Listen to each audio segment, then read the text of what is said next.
just want to set a disclaimer before we begin that this is a conversation, a private social conversation between two friends that haven't seen each other in a while, and how you perceive it, you can perceive it as a story that two friends are sharing with one another.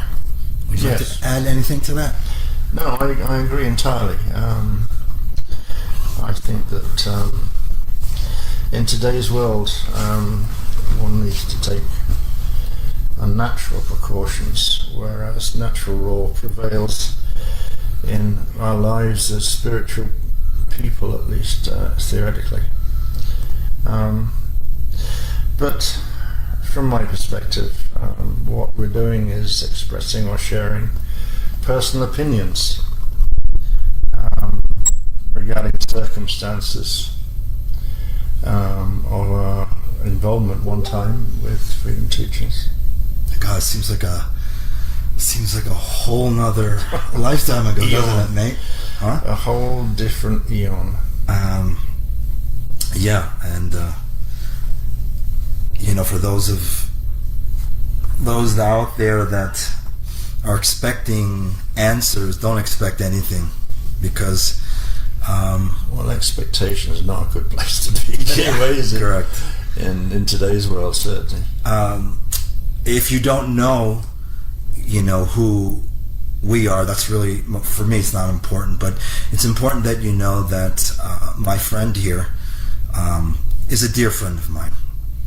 And my intention behind this chat with him is I sat by maybe 5-6 years just observing and watching this so-called spiritual movement just turn to shit, and I had to watch and observe how people turned on my friend, and I remained silent for 5-6 years. But I think today it's time to set the record straight, as two friends are going to be sharing our own private personal experiences. And for those of you you don't know who I'm talking about, this is speaker number 2. He'll always be speaker number 2 to me. Many of you know him as Asan, John the Baptist, Michael Deane. But to me, he's just my mate, So, and for those of you that don't know me, you don't need to know who I am. For those of you that know my voice, you will know who I am. So, and as the man said, people who are your friends don't need this explanation. Correct. And people who are not our friends can go fiddle. Yep.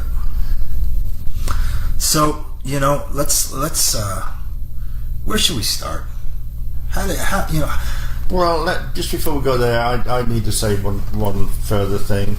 Knowing my former wife, as I've come to realise. Right, which wife? What is in there? Which former wife? My former wife. Okay. Ash. Okay, I have to be clear. Speaker 1.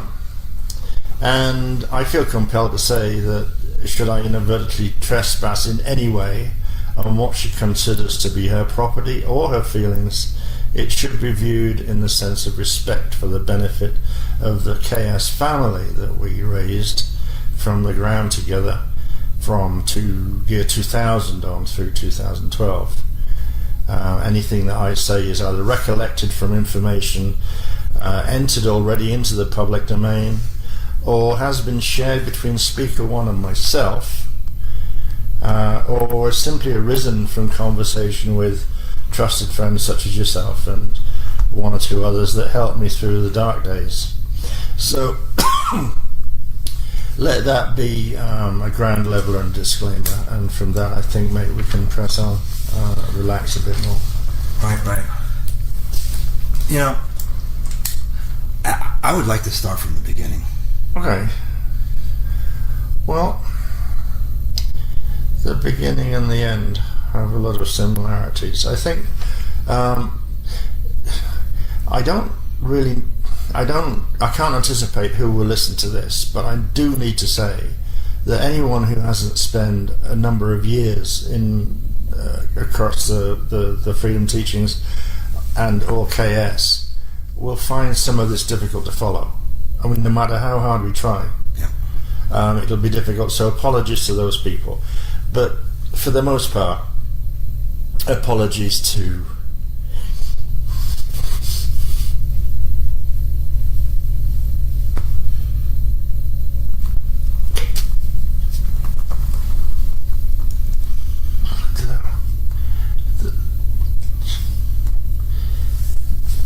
the people that we let down.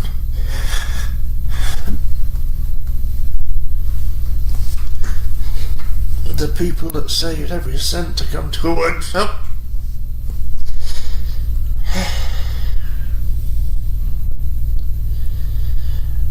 I just want them to know that I understand. That I felt how awful it must have been for them. Destruction of our movement, of people dedicated. And I have to say, I have never met so many people in one place that I admired, that I respected, and that I truly loved.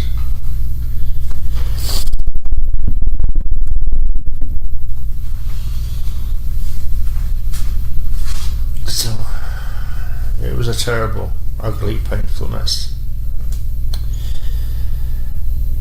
From a personal point of view, the agony was perpetuate for more than 2.5 years beyond that fateful night of May 2012.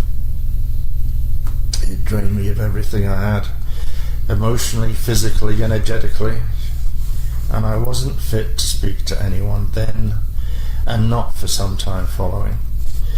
Finding my voice took time. But as I reconstructed the chain of events way before May 2012, I began to see a series of dots which joined up in a shocking way, really. It took me quite by surprise. And elements of those things made sense in a 3D way, in a limited fashion, but really didn't make as much sense as when viewed in a kind of in the sense of a whole picture.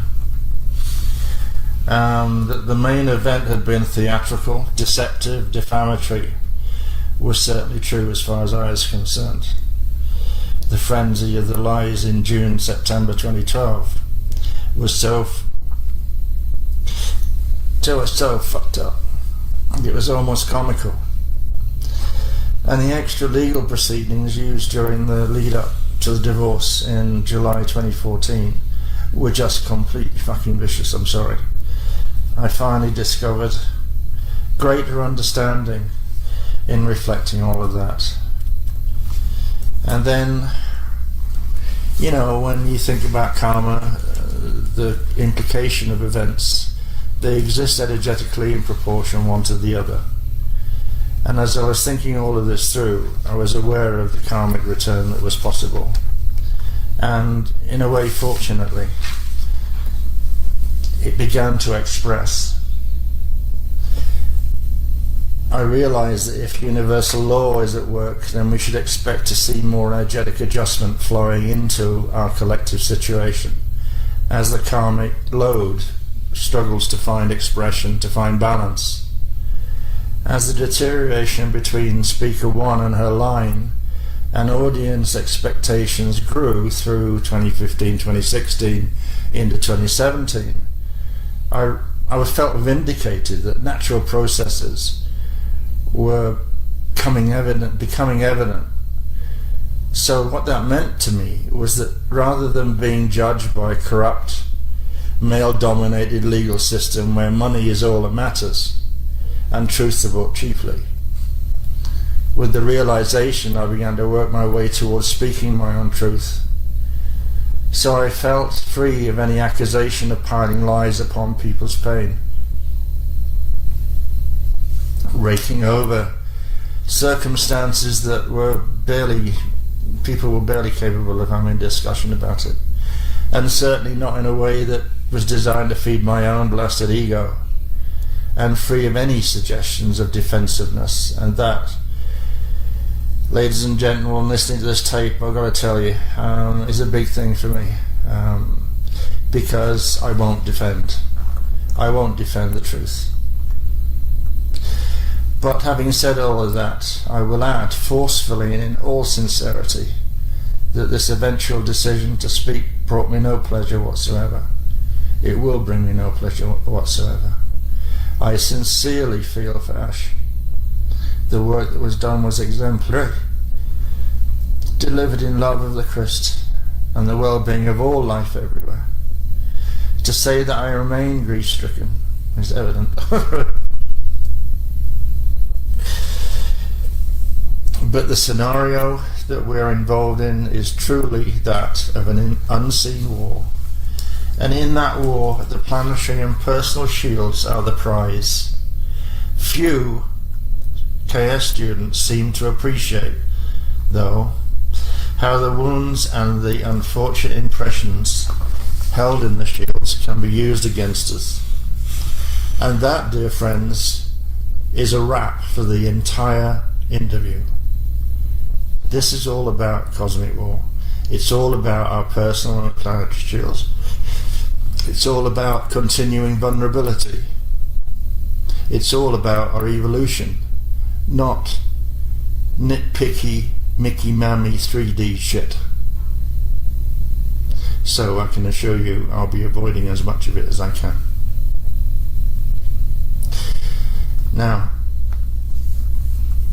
T asked me just now how it all began, and that introduces a more positive emotion, I guess. I was in England at the time. I was working with a guy who was called a Time Lord by local people in Glastonbury, and I was doing small-time workshops on earth changes and things like that, when I came across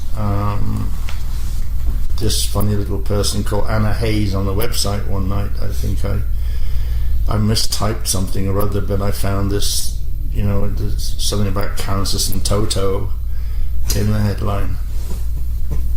And anyway, from that I became aware of this Voyagers book series, and I had no grounds in which to do it, but I immediately decided to get involved with a publisher and got the book in on my own, as far as I'm aware. I was the only one that had heard of her in the UK. I read it. It took me 2 weeks solid to read it every day, all day. And I came to the end of it, and I took it to my friend, and he was, I should tell you, he was an expert chairman, big dog in the radionics world, radiesthesia world.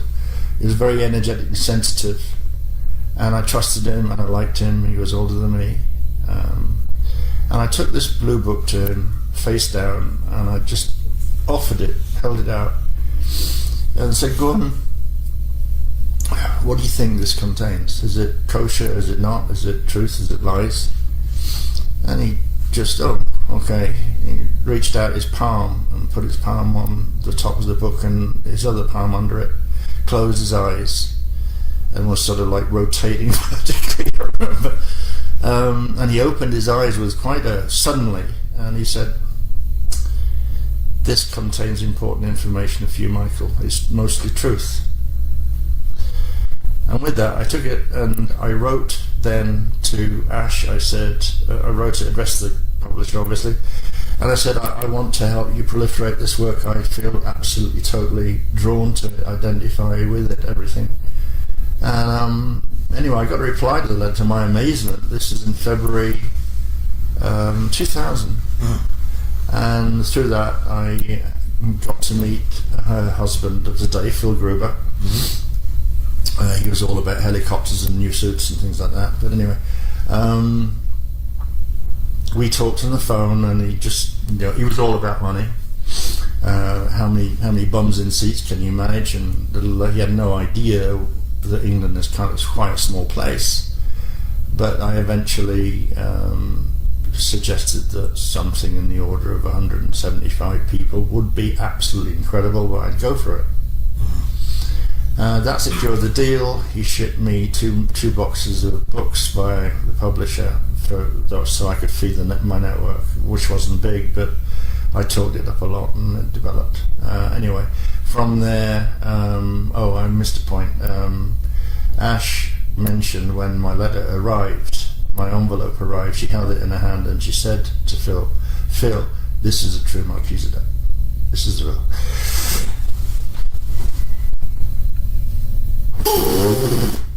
thing. So there we were. Now, fortune favouring the brave, someone funded me for the Peru trip, the very first trip to Peru. Oh, I didn't know that. And I would sit in the circle with the other people, like when this little blonde thing was talking to us about what was going on, and really it was difficult to comprehend, but the obvious energetic atmosphere was very nourishing, I'd say. And as time went by, the first days went by, there was more and more eye contact. And I mean, I was just coming off a divorce situation and very much involved with my kids, so I wasn't open to anything like that. And I wasn't looking, anyway. But all I'll say is, before the end of the trip, we were walking around holding hands, walking around at the hotel. But isn't that interesting, though? It was in Peru, right? Yeah. Guess what my first workshop was? It was in Peru, I remember. Correct. The dark-haired lady. Yes. But isn't it interesting how our experiences were a little bit similar, in that Peru was your first real workshop, yeah? It was my first workshop, an introduction, and it's interesting how I was introduced to you guys through Mac. You remember that? The actual introduction? No, I don't remember that. It was... I remember meeting you on site. Yes. With the lady that was your companion at the time. Right. But Mac had said to me and Rebecca, Mom, speaker one, I don't know how she knew about us, but that you guys wanted to talk to us. I found that very strange. I didn't even know how they found out about who we were. But anyway, it was just interesting. It's weird. Well, I mean, it is a weird situation when you're dealing multidimensionally and with spiritual and cosmic stuff. The very idea that any kind of whispered 3D conversation where people are setting out on a little manipulative trip or something. Correct. That generally wouldn't involve me. These kind of conversations, mate. I can't. It's one of the things that I've discovered. The things that I was not aware of for 12 years were all of that kind of thing. Well, because I wouldn't be approving of the behavior. Of course not. But I found that very interesting that Mac was actually part and parcel of what was going on. Not for the first time it would. So, anyway, continue. Yeah, well, before we left Peru, I mean, my companion, I have to say, the one that sponsored me, came on the trip. Yeah. But from day one, she got sick. Isn't that curious? She got sick. And she was sick for the whole bloody time. I see. Until it was time to go home. Anyway, that was a little detour. But so in the Peru trip, by the end of the Peru trip, you and Ash were already chummy. Well, we had a visit by the river in the village below Machu Picchu. Where I was given to understand the Grandianas, Wachianas and Ramayanas came to have a discussion. Right. That was, obviously through Ash. And, the special one, one of the chosen ones, the special one I was called, that she was told beforehand that she would meet on this trip, and that it was important. Well, it finished with the A&Rs reps appearing by the river this night, and we were asked to go up to the top floor, hush hush. This hand-picked group of people who all had a whisper in their ear. Ash's apartment, Mac's apartment at 1 a.m. And these groups of people showed up, and we did something together. And Ash was clearly going to be my partner, and there were 11 other people to choose from, and then not verbal propositioning, but it became pretty obvious to me what might have been possible if there was accommodation around. I see. So then we went to our respective homes. I was preparing for the workshops, which were only 6 weeks later. And Mr. Gruber and Miss Hayes Gruber, arrived from Sarasota. And I had written a little note that was explaining something to Ash, really saying, I'm some of the effect that I wasn't aware, thinking in these terms, or anything like that, and I didn't want to cause offence. She took that note from me in the car the minute we left the airport and read it wrong. She thought I was blowing her off and got quite upset. This is before we got to the first venue in London. Wow. Apparently Phil had been made aware that she was going to divorce him and that she was going to marry me. I hadn't ever considered that question, and I didn't know what was happening to me at that point. I hadn't been informed of what was occurring in the cosmic scheme of things. I hadn't been filled in. Right. But on the second night at the London venue, I cuckolded Mr. Gruber with Miss Hayes' encouragement, and all became plain very rapidly. By the second workshop, incomplete, Treaty of Voltaire was declared done over. The UIR came to the fore. The cosmic war stakes were increased beyond calculation, and she told me that I was going to be, effectively become speaker two immediately. We had to go back to the States. We had to cancel all the workshops and go. But she was still married to Phil. Yeah. I see. So anyway, I had a half an hour to say bye-bye to my kids, which even today they haven't forgiven me for. Right. And that's a continuing heartache, a healing that I hope will come sometime soon. But anyway, yes, we came back to Sarasota in late September, 26th, I think, 27th, something like that. And to a new house that Mac and Sid Saffron had stood as guarantors for. Brand new house. She barely lived in it. It wasn't furnished or anything. And in the following couple of months, it was like everything was happening all at the same time. It was just crazy. So it was an arranged marriage, you could say. Mm-hmm. Sound familiar? Well, we both found room for some. It wasn't natural. It wasn't how it is for humans at all. Right. Fortunately, I had sufficient maturity to be able to deal with the question like that. It seemed second nature to Ash. I don't know much about how she felt about those things, but it was the relationship was supposed to be primarily a working relationship.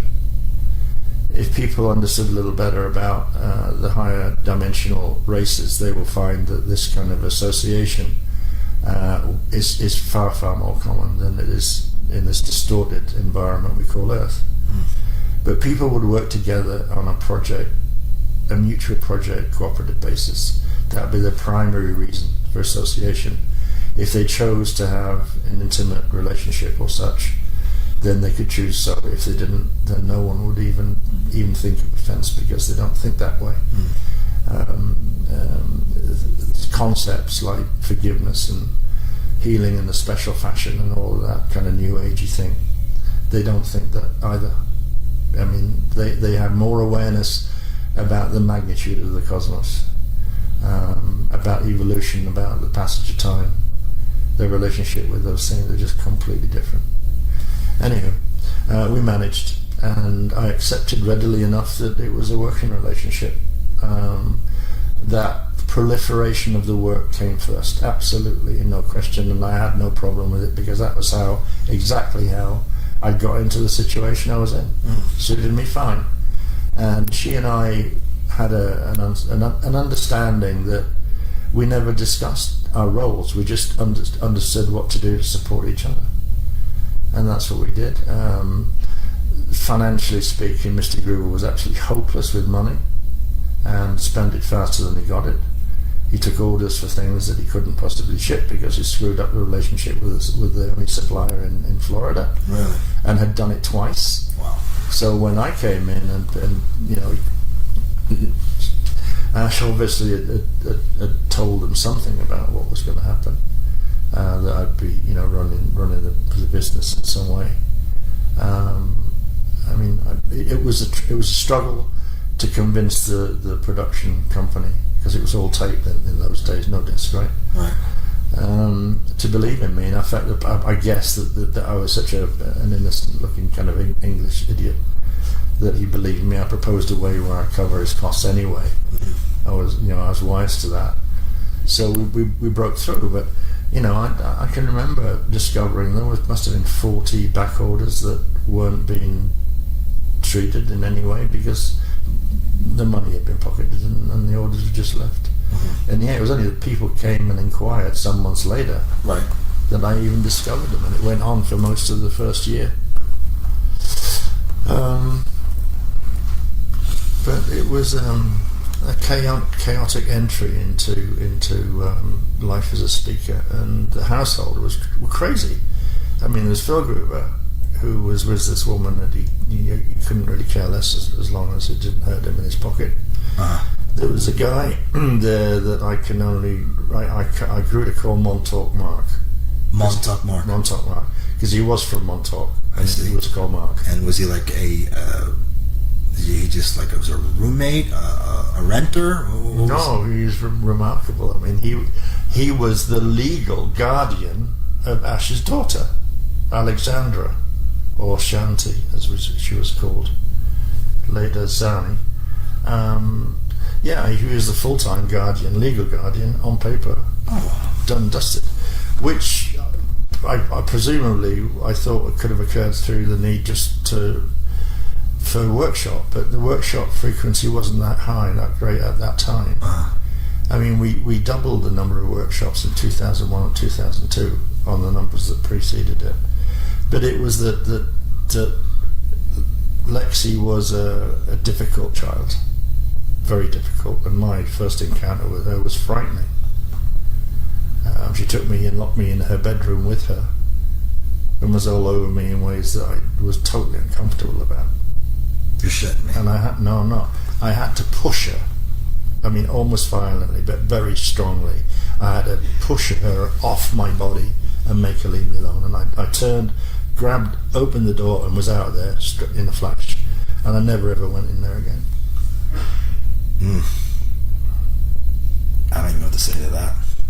Well, there's nothing to say to that. It was just how it was. But I mean, it was just a chaotic house. It was a chaotic household, and it didn't. See, the predominant drive in Ash was she was commissioned by the A&R councils to translate the CDT plates. Correct.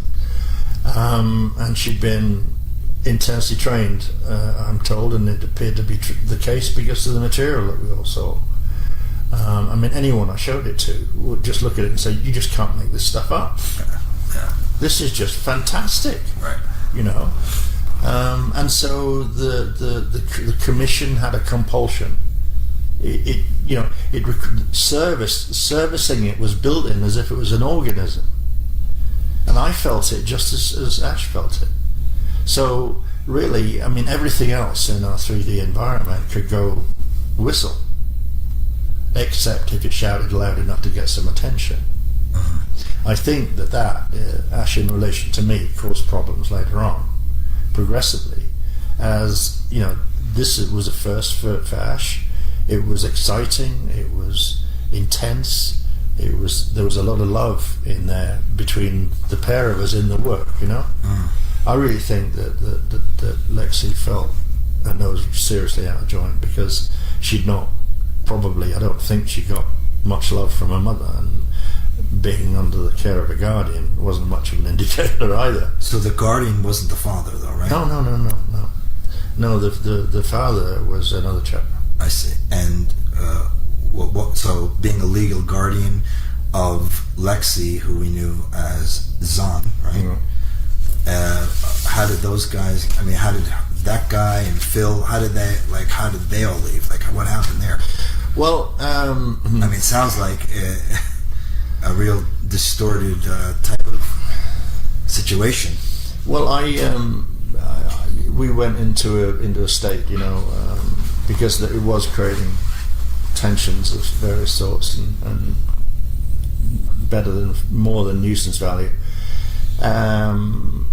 I don't know exactly what I did. Oh, I know. I did a Gordon trick, the pendulum, which is radionics radiesthesia uses pendulums, or really, really good ones. Right. And he taught me a lot about that. I mean, no crystals, no brass, nothing that could be animated by a spirit, you know, a rogue spirit. No, I mean, it's a fundamental rule. Right. But the world at large goes got new crystals, Yeah. you know, and they're swinging them around, and they don't realise that, because our world swims with spirit every day. They're there all the time, floating about, looking for something to do, someone to attach to, some mischief to perform, you know. I mean, really, the people come into the spiritual path utterly ignorant, and remain utterly ignorant of some of these things forever. And I mean, I think that they're also discouraged from when you think that only a few hundred years ago the awareness of spirit and spiritual life was huge, you know. I mean, just in Africa and Arabia, I mean, there were 600 known and named jinns. Wow. And if we ever get to the conversation about what I really think was going on, then the jinns have got a bit of a role to play and emerged from the lower worlds of the Anunnaki. But anyway, moving on. Yeah. So there we were. I mean, immensely productive, and delivering twice as many workshops. And if people understood just how much work went at each one, because everything that was taught was different. There was fresh material every time. There were chart packs every time. There were occasionally manuals. I mean, you remember the Templar manual? Yeah. That we presented in bloody Kauai. Right. I mean, that was 3 inches thick, wasn't it? So at that time, she was able to bring in the information more readily. And was Mac introduced yet? Yeah, she was in the springish, because there was another lady, prison warden, who was speaker 3 at the time, and she went a bit doolally. She got an African boyfriend who was a bit of a voodoo dude, and that mucked everything up. You know, she quit, and Mac was. I don't really quite know, but I mean, I know that Ash and Mac had been familiar, and they knew each other from back to the New York workshop days. That was in 1998, 99. Late 90s, yeah. And you know, I mean, Mac's a very affable, I mean, nice woman. So I guess they got on. But so Mac became speaker 3, but I knew little of the prior one, except that she came from New York. She met Ash in the kind of dramatic circumstances, because she went and kneeled at Ash's feet, and Ash's response was to kneel also with her. And there was some symbolic stuff. I see. Exchange, but like I say, I wasn't there, and I wasn't part of any of the conversations. So anyway, get back on track. So within a month, she divorced Mr. Gruber in the morning and married me in the afternoon. You're shitting me. Oh, no. Well, that more accurately, she obtained the marriage license in the afternoon. The marriage took place a day or two later. So the job done within the month of getting to the States, and we performed the Yonic marriage ceremony at dawn and at dusk in Sarasota, and then on we went, and basically, we had a few moments when we didn't see eye to eye, and we were both very strong and very direct people when it comes to that. Right. So, we exchanged a few laughable energy bombs. So we had, fights at that time, but very rarely. Well, rarely. Okay, now, what I want to know is how, and please don't take offense to this, how someone, what were you, 65? How could someone of your age, 65, around 2008 or 9, yeah. I find it very hard to believe with your injuries from being a footballer and 65, how could you physically drop kick Ash through a door? And I found that very hard to believe. Oh, easy, just like in the movies, get a helicopter, fly over, and release the rail from under it and swoop down through the kitchen window because it was open, right, convenient, and straight through, no contact, just boom, like that. I find it hard to believe because knowing you as long as I have, I've never seen you, not once, touch her. Okay? Well, I never did. What I did see... I have touched her, but not in the way... Right. What I did see with my own eyes in Pine Island was an episode where you two got into an argument, and I actually feared for your life because she showed signs of aggression in front of my eyes. Well, although it wasn't regular, very infrequent actually.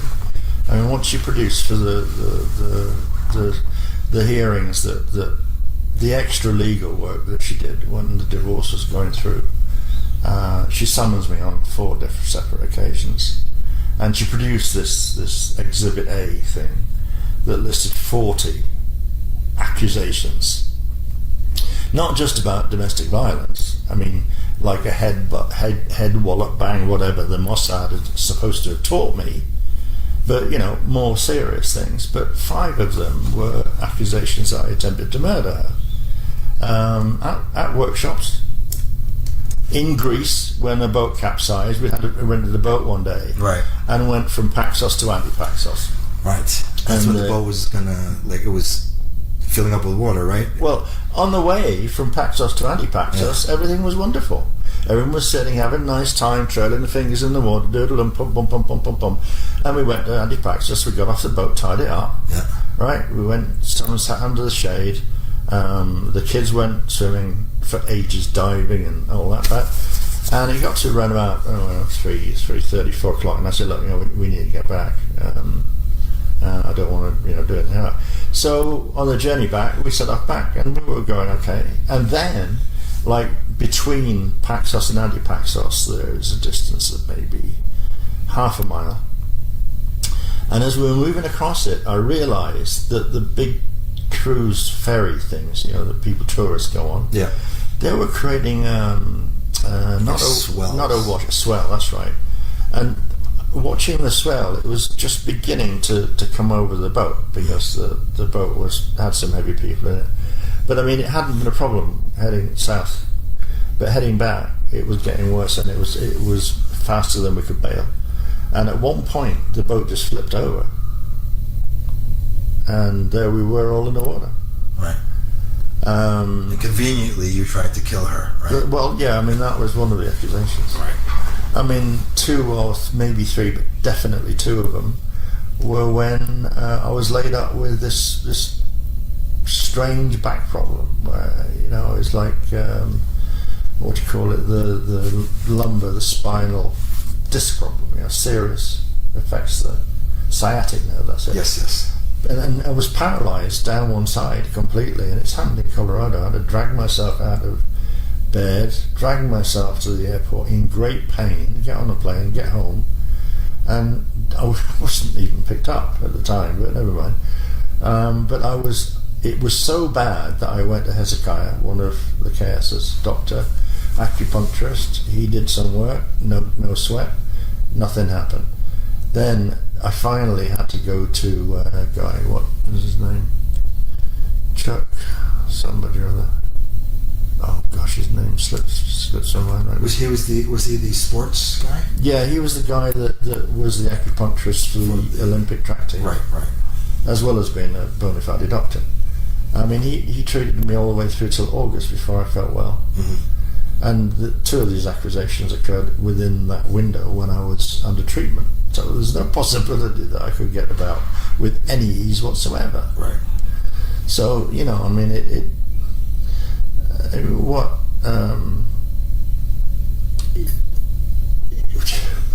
like everything else, it was just nonsense, and looked at in isolation, it didn't really make much sense. No. Oh. So, I mean, really, the night that, returning to the point that the question you asked me, yes. I flew over by helicopter, right? Right. I slipped off the rail at the correct time, right. accuracy, and floated down to the kitchen window, and she just happened to be walking through the kitchen, and bash. I see. So it didn't happen. No, it didn't happen. Yeah, I didn't think so.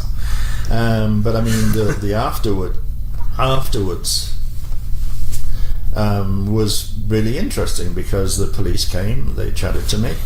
I told them that it had been her daughter's birthday.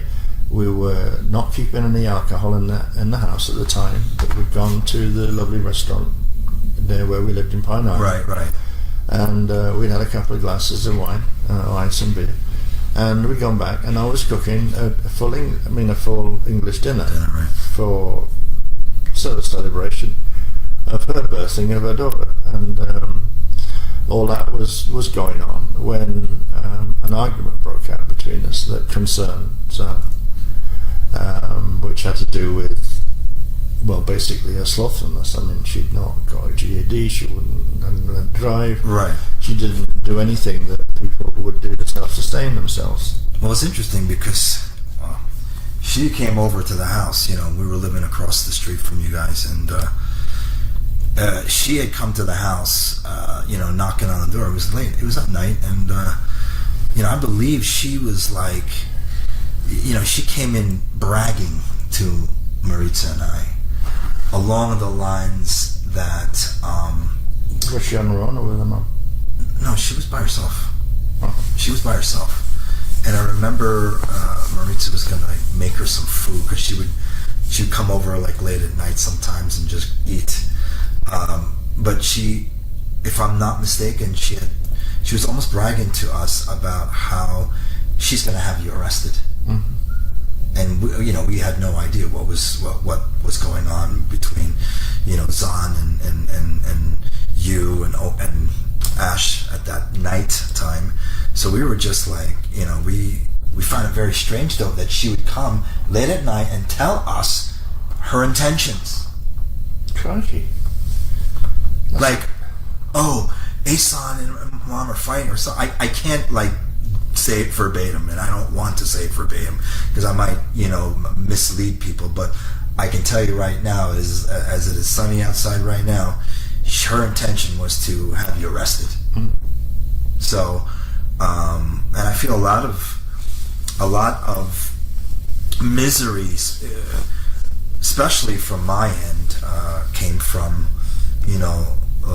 her manipulation, like even with Maritza, and like how she turned all their whole little crew against her. No, this is back in Arizona now, right? No, this is in Pine Island. Pine Island. Yeah. Well, but I remember her. Sounds sort of opposite of it, but she obviously took a dislike to Maritza in Arizona before we went to Pine Island. Well, yeah, Arizona. And there was something going on. Yeah, there no, I never found out about. Well, we moved there and moved across the street from you guys. And, yeah. That was good. Yeah, I mean, I didn't. I thing is, what got me was every single time I was alone with, say, Zahn or Ash, it would always be like, they would always trash you privately to me, and I didn't really know you then. Like we Maritza and I just moved in. We were, we thought we were like part of some cool core bullshit shield.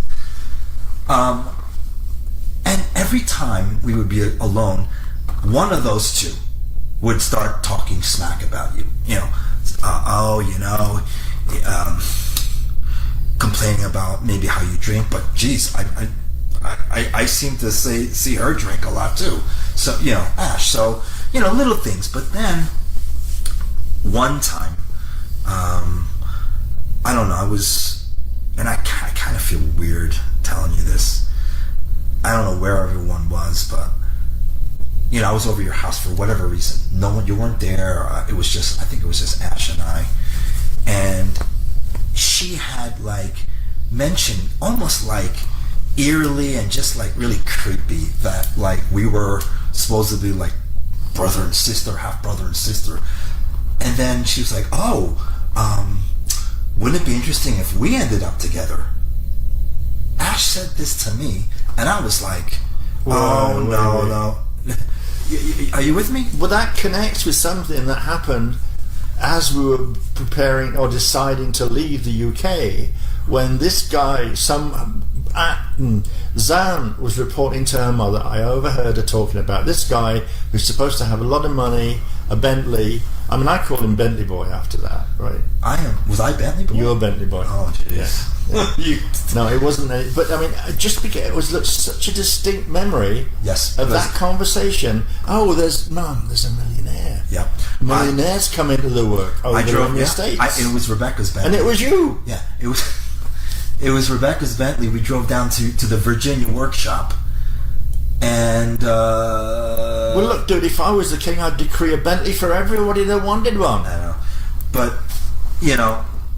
I wanted to share that. I don't know if I ever told that to you, but it just connect with that, right? But see, those are patterns. Yeah. These are patterns that keep. These are behavioral patterns, or whatever kind of patterns you want to call, that keep reoccurring.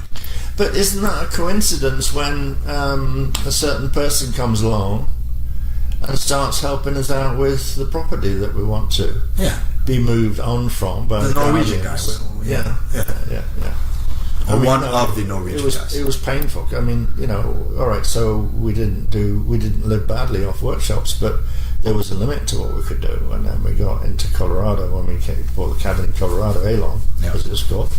And then we got moved on to, she, through Spree's work and everything else, is helping out with the rental in Arizona. But then we bought the Scottsdale house, which is where you were when you were telling me this about coming on in this way. So, but listen, I'm sorry for the listeners, but I hope you're keeping track of this. But basically, what we're talking about appears now to be a susceptibility toward guys with money. Now, ain't that spiritual? Well, okay. Let me ask you this. All right. Let me ask you this question. Do you think, or do you feel that there's some type of imprint in Ash from from however old she was, to did she have a hard life? Did she always want to be, in front of did she always want to be a spiritual teacher? Or did she have a lot of lack in her life when it came to finances? Because this all builds, man. And then you can start seeing patterns happening. I've got arrows shooting in multiple directions now. Look. First of all, Mac was the one that exposed the witch hunting that you referred to, in the tendency to badmouth people, including me, but including workshop goers, including the whole bloody universe of FT family. I didn't know that because I told you earlier, because they would never let me in on any of that shit, because I would bring them out. I'd call them out and I'd say, hey, come on, this isn't Krystic. Right, and that's what you get to an argument. What about your bloody ass? It was the same every time. Every argument that occurred between Ash and me was about that. And it would get very, very fiery. Because I take my shit seriously. I do my text, I do my hygiene, and I respect the A&Rs. When I watch other people pissing on it from a great height, I'm not very happy. So that's one of the arrows retrieved. Okay? Now, what else were you stirring up in me? No, I mean, look, for me, people could, if they don't know all the information or all the intel, then they're making, their assumptions are off base because all the intel. Oh yeah, definitely. Okay, so all I am doing is I am showing a pattern in this woman. Are you with me? Okay. Now you see, I commented on this some while back about 3D multidimensional experience, living lives that span the range of that, where you can't use 3D all the time to interpret and to try and make sense of something. Now, what you said about Ash is true of anybody, and that's a question about our personal shields. Look, dude, listeners, we are people who have evolved for hundreds of thousands and possibly millions of bloody years. We've had the same shield throughout all time. We've interacted with all kinds of beings, all kinds of entities, all kinds of bloody situations. And all of those experiences, all of those events are marked, so to speak, in our shields. They can pop up, they can crop up, they can create this and create that. And we are not conscious enough to be in touch with our own fields.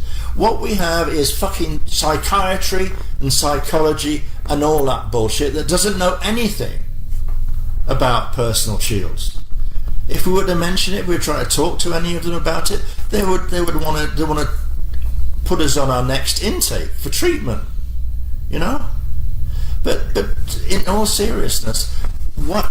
So might Ash have a sensitivity to lack? Well, in this lifetime, she certainly has, observably. It's perfectly possible that on a karmic basis this is a repeated kind of tendency, but I can't say. But in this life, for sure, she had a hard time. She didn't make it easy on herself. But you have on the one side the abduction with the Zetas. Yeah. Mm-hmm. And on the other hand, she had the pull of the Guardians. And here she is, a little girl, all on her own, with an estranged dad who she loved to bits. I mean, really, if anyone is going to become a point person, then that's to say a significant person in the cosmic outplay of the war, then I would answer you a little differently and say she had super high vulnerability. And she broke it out, is my understanding, in favour of the Guardians. But the path from the Zetas to the Guardians is tricky. And I know because someone showed me an article that was posted, that her youngest son posted on the website. Yeah. Casey. Do you know? Well, yes. Published on the website the night before the May 2012 event. He posted on the website. On what? What was it? Like Facebook or one of the social medias? Anyway, It was one of them. I can't remember. I mean, I have a copy of it in my file here. So what did he post? I could go get it out, but I mean, it'll take me a second. Well, I mean, it was a cri de coeur, cry of the heart, and this is of a little boy who had been estranged by his mum from the time he was 9.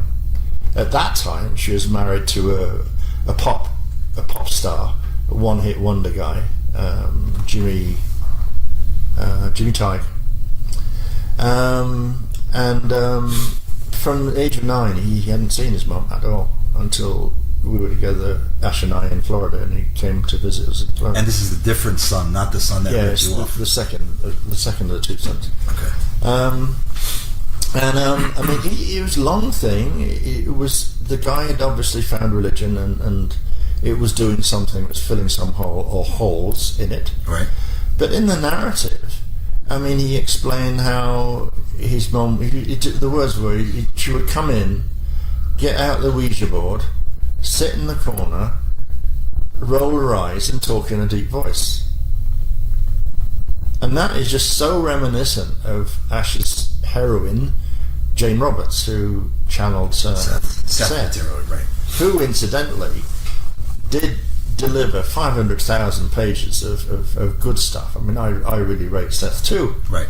But Seth actually finally tried to kill Jane Roberts. Interesting. Yeah. So, I mean, you know, analysing people is just desperately impossible. Right. Because of what it is we're talking about. If we are truly, you know, multidimensional, interdimensional, capable beings, if we are angelic humans, those of us that are having this conversation, probably will presume to be an indigo, which is another word for angelic human, which means that you've got layer upon layer, but you've got the biggest onion in the cosmos, man. You know, you've got layers upon layers upon layers upon layers upon layers, and everybody has slept with the enemy. Everyone has gone behind enemy lines. Everyone has been involved in trying to redirect the lines of races, the interbreeding, to redirect the lineage and the DNA concept and everything else. If we truly are indigos, and we are members of a huge indigo team, some on planet, some off, and some other places, we've all known this as our reality. It's just that because of what happened to us in the Atlantean period, where we suffered memory wipe, we can't remember any of it.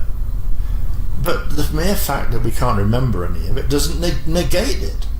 It doesn't negate the probability and the likelihood of what I'm saying is true. It's true. The fact that people can remember is another question. Right. And if you really want to remember, you got to stand straight up and do the work. Correct. Right? Rather than sit on your ass moaning. Right. Which brings me to, you know, what's going on nowadays. I mean, look, I stopped going to workshops at the end of 2011. That debacle that you could call a workshop in India oh my God, was nothing short of the most offensive, evil experience that I came across in a long time. Oh, T. And I'll tell you why you're pressing the button in a minute. Go on. You know, and it's just I remember coming into the work and doing the work, Nate. You know, doing the work, learning about the A&Rs, learning about Cathara, learning, you know, doing the work, studying, doing my texts. Nowadays, it's just like, you know, when your former wife decided to go off on her own. Now she was the head mistress, or, you know, head queen, and no one did the work. She would say, we're doing these activations, and that was it. And that whole thing in India, I'll bring it back to India, is because that was the first time in my experience being a part of the Shield, was when the three speakers weren't doing the work, you know, weren't coming together along with the Shield. Yeah, I know. It was just her going off with her new bow, so to speak. Yeah. So I don't know even why I started bringing that up, but I just because it's maybe because it's a spin from what I'm saying about the shields, and that to the shield has our shields contain access points. that relate to prior experiences, prior times. Another woman I was married to, I had sex with her, right? That's what I'm talking about. That would leave an entry point in my shield, right? Gotcha. And I couldn't, without a lot of effort, seal it, prevent it from being used as an access point. So that just is illustrative of one thing. There are ways in which shields can be penetrated by demonic forces, which is what the Indian workshop, you started talking about the Indian workshop in that kind of language. So the link, perhaps, as we went from just a fraction earlier about shields and into, maybe it triggered something in your mind. But I mean, that was, you must remember this, because there was an outside kerfuffle going on, and people were talking to each other in a very frenzied and animated way about the friending issue. Ash was going around, I understand, and I got some of it directly anyway, but like saying you can't friend Asan anymore. Oh, yes, I remember that. Which is not too far removed from she and whoever, like Zani, whoever, will badmouth someone else. Yeah. Right? This is part of that plank of bad-mouthing tendencies that seems to exist in her shield, along with other influences. Right. But I'm saying over and over that we all have this stuff. Mm-hmm. Right? So my button about the way that shit developed between me and Ash, and about her doing that particular kind of line of stubborn exchange with me, and then citing the Guardians, pulling rank on me, yes, which one speaker to another just doesn't work. Yeah. Because speakers fucking speak their mind. Yep. If they're a speaker at all. Not speak their mind when they're on stage and do a different kind of speaking in private. Right. And go witch hunting and shitting on people from high altitudes. Right. Just for what? Entertainment? Because look, I'm not stupid. I've been around a while, and I can, I'll say this a different way. One of the things in the early years that I did, in the first half of say, the 2012, in the first half especially, Ash was very nervous of other company, other people coming close to her, other people trying to interfere with her connection to the beloveds. Right? I know, and she may even today still acknowledge it, I did a 100%, never a mistake in saying, let's leave now, let's avoid that person, let's do this, let's do that.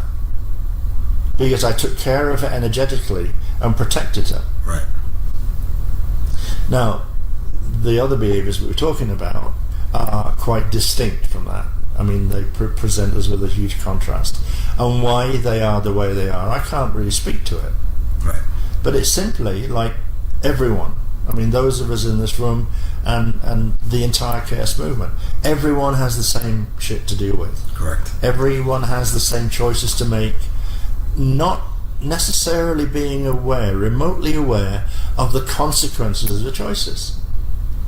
I remember a time in Bermuda cruise, the first cruise that we went on, I think, and I was introducing on that cruise something called the witness quiz, which helps people through a psychoanalytical survey get to their balances in terms of the Ire, Mane and Manu, because if you're in balance you'll be Manu, right? So just the male, female energies of the person need to be held in balance, and that's what we're talking about. And this quiz would give people insight into themselves in that way. Mm-hmm. And so you could, if you wanted to get into it, you could make adjustments. But the question is that in the lead up to the introduction, just a moment of inspiration must have come from my guys. And I found myself saying there must have been 120 people in this thing, and I said, I've just been asked to ask you all a question. Give me your best version of truth to this question, please. How many of you have knowingly made a choice that was significantly inferior to its alternative? 90% of the people acknowledge that. Case closed, right? Exactly. Nothing else to say. You know, I mean, if you allow that kind of behavior, now what is overriding you? Where's that coming from? Right. Hello? You know, am I talking bullshit, or am I saying, hey guys, there's stuff going on continuously, everywhere, every moment, and if you're not diligent about your hygiene, Right. you know, the protective texts that are simple and quick, you know, the Maharata you can do in your head in Exactly. seconds, really. Right. And I mean, to not do it involuntarily almost during the course of the day, which is I've done for bloody the past 15 whatever years since we found out Right. that we got that, you know. I mean, and to think about source like naturally, just in a kindly form of gratitude, form of hoping that we can get this mess cleared up. I mean, some corresponding thought. I don't think that that's remarkable. I mean, I think that's ordinary. But then when you get in conversation with people, you realise it's not. You know. Anyway. Well, let me go ahead. No, you speak for me. No, go ahead. I've got one thing. Go ahead, say. Well, I'm thinking about what referencing shields mean to me too. Is going back to the centerpiece, so to speak, May 2009. I recollect subsequently that she made other accusations. So Zani came across and was talking to you. Was that the only time you saw Zani in relation to this? This whole thing? Yeah, because the other things went down there. That, like, she accused the police of taking my side against her. You know, the patriarchy business. Right, but male-dominated shit. There were times where she tried to. They erased her statement. Right. They rewrote her statement, having lost it, apparently. I mean, all of this was carried through into the courts. Well, I found at every point. Well, and it's a big lie. Another thing that I found very fucked up is she started bringing in other KSs, like, for example, that one girl, Tracy, trying to manipulate her to say that she's seen you argue with Ash. Just very manipulative behaviors. Are you with me? So that went on around that time. But, look, for me, if it walks like a duck, it quacks like a duck, it's a duck. From the standpoint of what happened, you were set up. I'm sorry, my friend, you were set up. You know it. I know it. Those that know the whole information, intel, facts know it. You were set up. Why were you set up? I mean, I can probably say with high confidence that Zahn didn't want you in the life. She didn't want you with the mother. That became totally evident. I'm sorry, but that's what I saw. The 4 years in England, it got worse and worse and worse. Right. You know. Excuse me, Zani, if you ever listen to this, but I mean, you know it's the truth. You didn't. What you didn't want to do was to take any direction from any other adult or authority figure, and you just had to think about that. That's in your shield, girl. And you let it rip. I mean, but that's okay. But it's embellishing that, letting it rip, that I find totally unacceptable. You, I believe, discovered things from Mr. Gruber, which he thought were insignificant little tricks.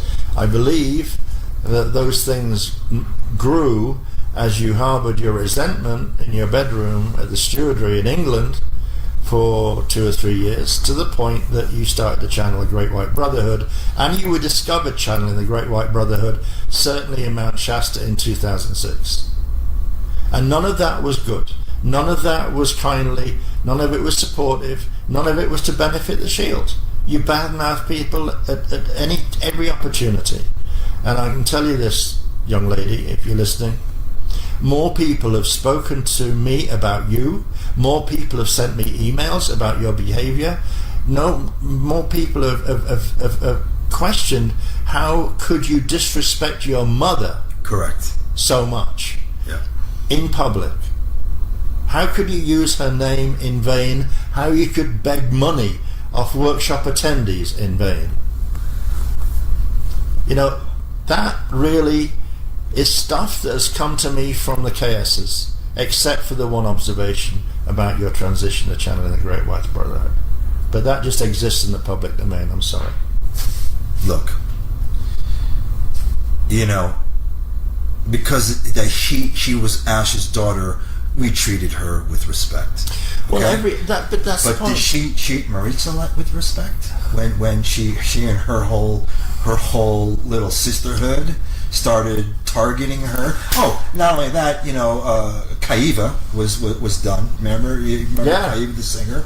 I was present at one of the You know, because exchange between Ash and her. yeah, I mean, yeah, look, I mean, that's jealousy run riot, man. Yeah. I mean, she had a gorgeous voice. She was a good musician. it was someone that we could have definitely used in the Shield, and she was anxious to help, and she was sent away. she was banished. Yep.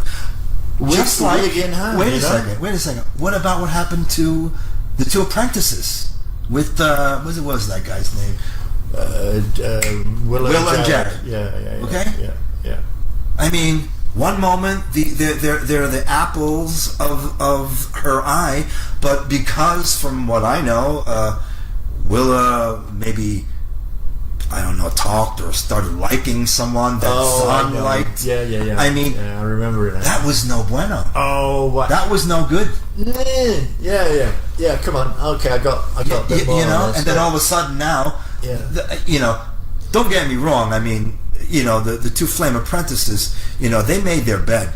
They chose sides. Let's not make no mistake about it. When there was something, when there was that attack on you, my friend, sides were drawn, and they happened to be on the wrong side. Let's call spade a spade. All right.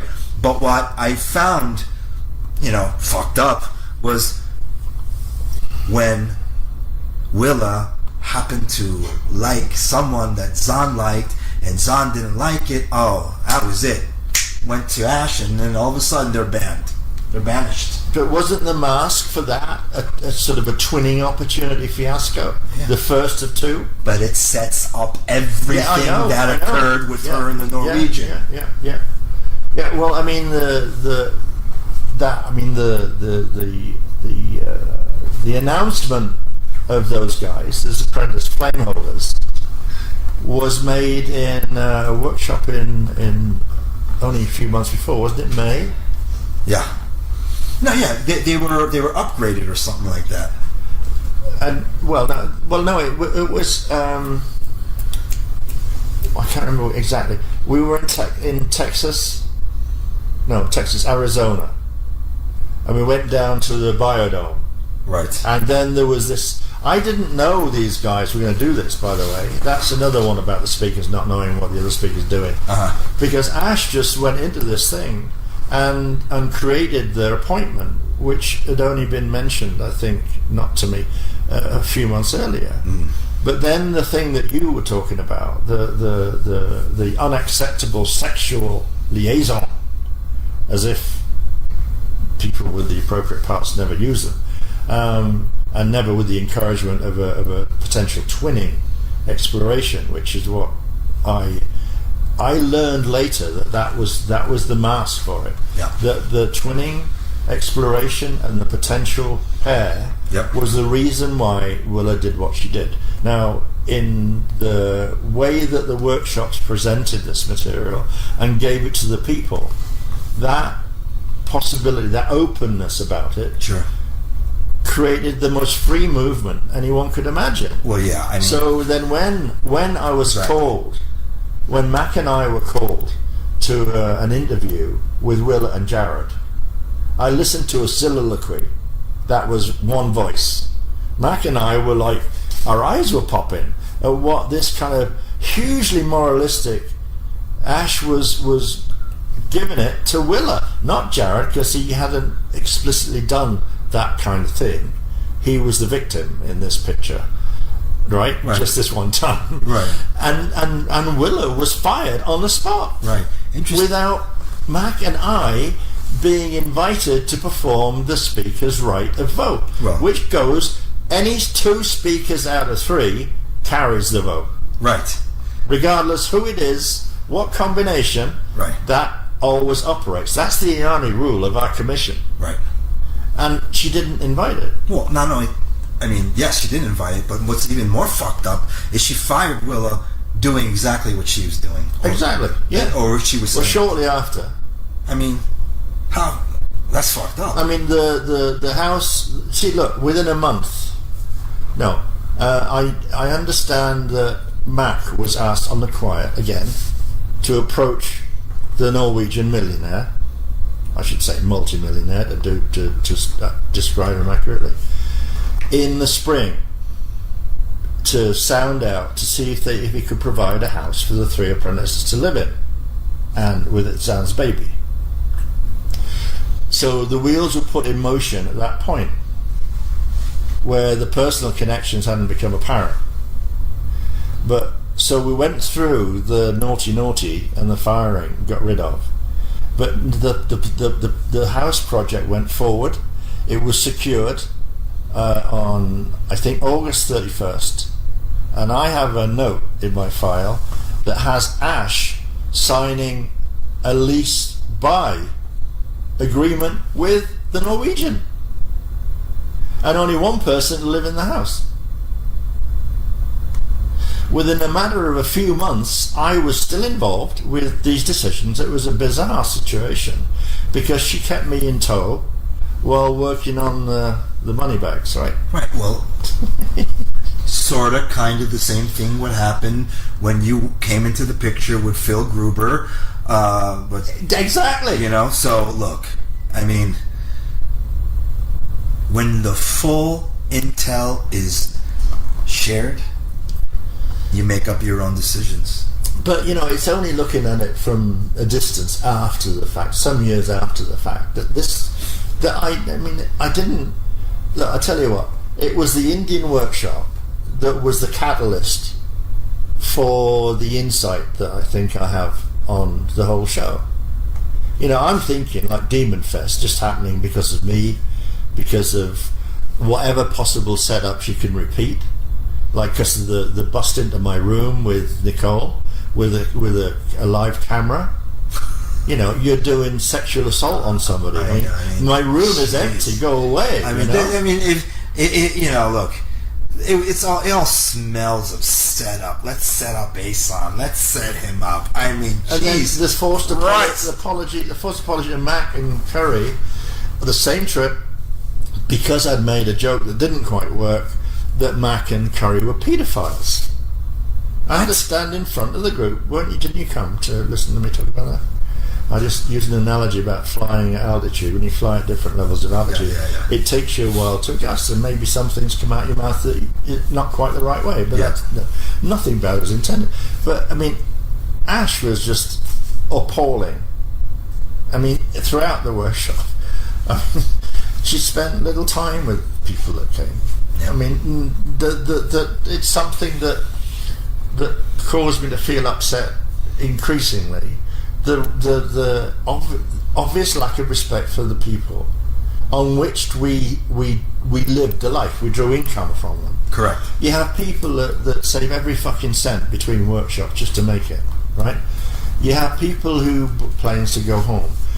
Guardian time became an increasing problem in the second half of the 2012, until finally, when we got to FOL 2012, before the shit really hit the fan, she showed for the orientation on Friday and didn't appear again until a Monday. And she didn't know whether that room was available. And the consequences of that, dear friend, is she and me, could have been made bankrupt because we couldn't sustain the losses that people would claim in asking for their money back. We'd just be wiped out.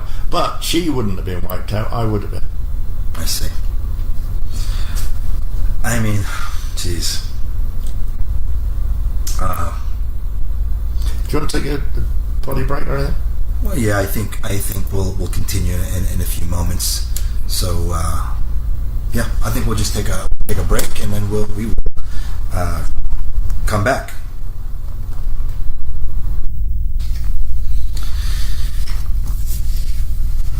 Okay, this is the second part of our chat.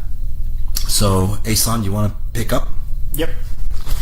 Well, just reiterating the fact that we are sharing our opinions, information that's available in the public domain and stuff I've discussed with Ash. Whether or not she would agree with me, that's besides the point. My position is that this is just my opinion. A couple of things cropped up in the first part that I'd like to just tidy up. One was when I mentioned that Chinua has been, my general doctor who practiced acupuncture. Chad Williams is the name of the guy who, I think Chad is his first name, but Dr. Williams certainly, because I have confirmations in my evidence file that how long he treated me, how badly my case was, and so on. Anyway, his name was Williams. That's what I wanted to clear up. The other point was when I was referring to Ash's youngest son, an extraordinary post that occurred on the evening of May 27, 2012, the day before the defamation of Speakers 2 and 3. There was a wider message that he was putting forward about his life or not life with his mother, but he ended the entire thing with this quotation from Ephesians, which I wanted you to read because it sums it up beautifully. This is Ephesians 4:31-32. Get rid of all bitterness, rage and anger, brawling and slander, along with every form of malice. Be kind and compassionate to one another, forgiving each other just as Christ God forgave you. That is just, I mean, whose hand's working through this? Because he had no clue. That was the youngest son. Yeah, his youngest son. He had no idea. He had no contact with his mum since he was 9. Right. What kind of? I'm just, Go figure. I mean, it took me a long time to winkle out some of the things that were a bit upsetting, or, as you may have noticed, considerably upsetting actually. But anyway, so where were we when we finished? 2010? Yes, we're. Okay. Why don't we go over some? Yeah, we're going to have to, because we're going to run out of time. Yes. We're going to have to get off at the crack of dawn tomorrow. So, all right. So, I think we were talking a bit about India, demons, all that stuff. Yep. We'll come to demons later on if we can squeeze it all in. But yeah, kind of demon fest. Now, I want to assure people that are listening that there was no way, from my point of view, I was ever at daggers drawn. No way. And never in all the years that I lived with Ash was that ever a characteristic of mine. I mean, sincerely. Correct. The push, the drive came entirely from her. And here is a good example now. The first point on the agenda. In March 2011, after she got herself nestled with the Norwegian at the other place, basically allowing me to live in the family home while she established a new relationship elsewhere. March 2011, we began a collaborative divorce discussion in which we spoke with each other in a very easy and kindly way, because I recognise and respect that the A&Rs commissioned me for a 12-year term, and 2012 was the end of my 12-year term. So, no problem, no issue. She found a new twin. That's all good stuff. But the thing was, at that time, I was going on almost 7. I was approaching 70 at least anyway. I had never paid myself a cent since 2000. All I took from our businesses was a motor car, a roof, and food. That's all I did. Nothing more. Meanwhile, Ash is telling all you guys that she never had any bloody money, which is a downright lie. From the day that shortly after we came back from England, she had a private, personal, do what you like with $1,500 out the bank, plus 2 credit cards, a personal one and a business one, and she knew how to use those all right. Anyway, talking about the collaborative divorce went on most of the year, but just because we were giving workshops, we were busy doing bits and pieces, and we eventually came to an agreement with each other. It wasn't too difficult, but provided a nominal amount of contribution to my life. I mean, the house we owned together jointly, if we sold it at market, I would have picked up about 150,000 minimum just from the house. A nominal royalty on the sales of product was agreed, and my interest in our workshops done together would end in December 2013, and I picked up, as I always had done, 50% of the interest in that. That was it, simple. No problem. And Ash was perfectly happy about it, doubtless encouraged by her astral seduction of her Norwegian partner, that she referred to in August of that year. Actually, it began in April 2011, but it went on throughout the period of time. But anyway, we got all of that to work, and in December, just after the India workshop, oddly, we signed it, and that was it. December 2013, we signed the business part of the typical part. 2012, I'm sorry guys. No, shush. 2011. Well, I did say right after the India workshop was in 2011. Yes, right? you did. Anyway. So anyway, we signed the collaborative divorce agreement happily and amicably on December 13th, 2011. Now look, the point in this is that all of the mess, all of the destruction, all of the pain and the appalling destruction, the offence to the people, the support, everyone, it could have been avoided. There was no need to put everyone through it. Correct. And I want you to know I didn't do that. That was all her. And all her, we discovered shortly after, because everything proceeded as normal. The December FOL came and went, and almost didn't make the workshop, as I was saying earlier, happen. February they went to Oslo via Dublin, presumably to do the first stand in Svalbard, and they stopped over in Dublin. There's an unfortunate incident with another female carer, I'm told, before they returned, and on their return Ash presented me with an 11-page amendment.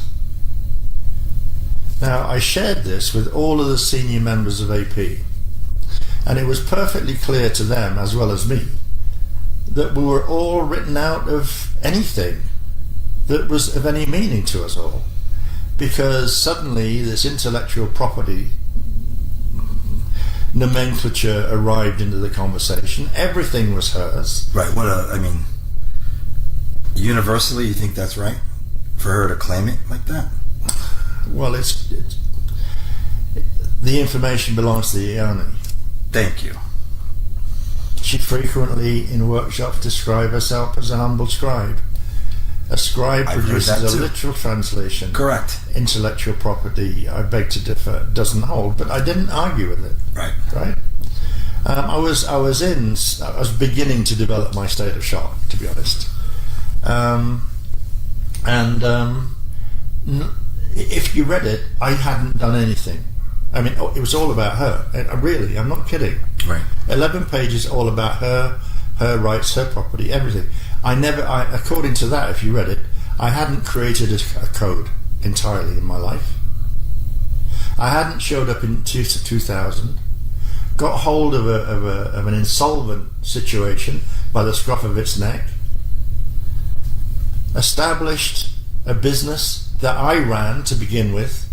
Then it grew so quickly that I had to co-opt Gruber and Montauk Mark to help me, and I created a just-in-time situation so that the orders that came in by Friday of one week and the cash that came in became the cash to pay the fulfillment of the orders. So 60-70% of the cost would go to the supplier, and that's how I kept them happy. And the rest of it was a little bit left over for us to pay the mortgage and the rest of it. And I ran all of the business until we left 2 years later and went to England. That was when Mac took over the AP. That was when Ireland was already running, and they stayed running all of that until we left.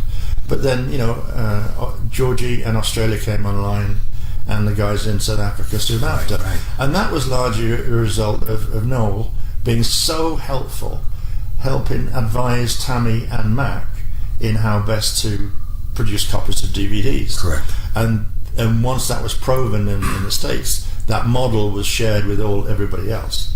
Now, there's a lot of other things that went on as we grew, but me and Mac talking about what extra could we do to extend, to proliferate the teachings beyond the workshops.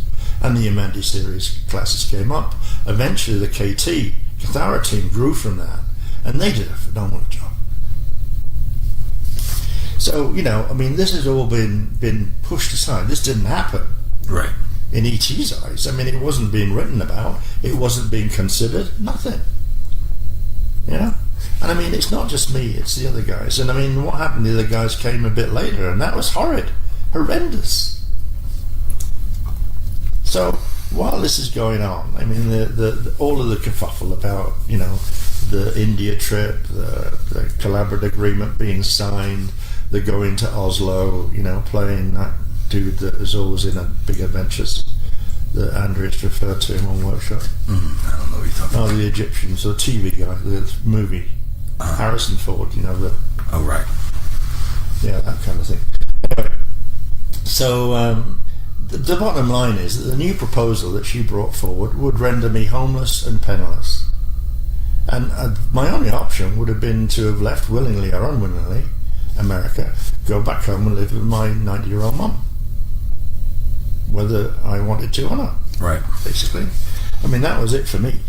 And within one month, March 2012, I sent a letter to her, copied to Darlene, that was entitled Natural Limits, and it set out for Ash how we were insolvent. We were technically insolvent. And to trade whilst technically insolvent in the UK is criminal. Right. Right. And so I was laying out for her the kind of budgetary constraints that we would have to live with. And that includes the fact that I was forced to remortgage our property in the prior November of 2011. So, it was a chaotic time for me. And we were losing organisation. We were losing sense, we were losing purpose. Because the control was being taken away from me. Some people like Ash talk about control as if it's a bad thing, and it is between a man and a woman if it isn't. But I'm talking about business, and business needs to be managed. And it was becoming not managed. And that expresses later in their own circumstances, which I won't comment on because I don't think it's my business. Anyway, April came by, we had the meeting, and a meeting was called with Mac, in which Mac was challenged in various ways. But I know that the root of that was not as it was described.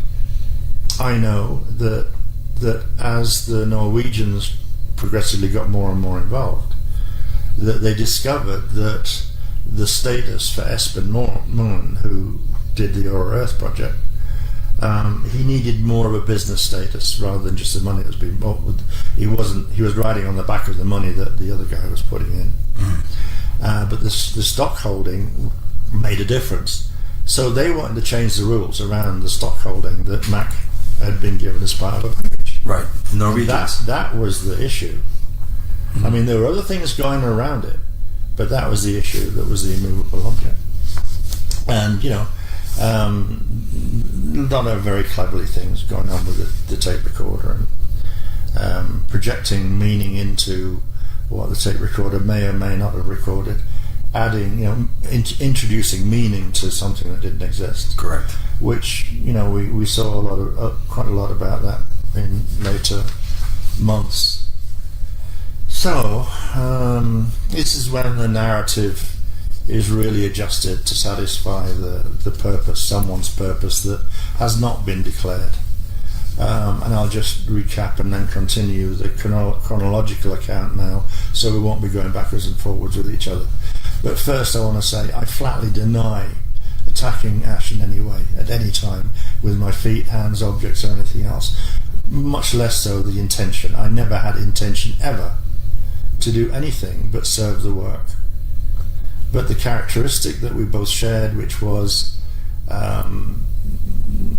not enjoying being redirected or even accused of being wrong about something, was a bit of a red rag, and we both had a piece of that in our shields.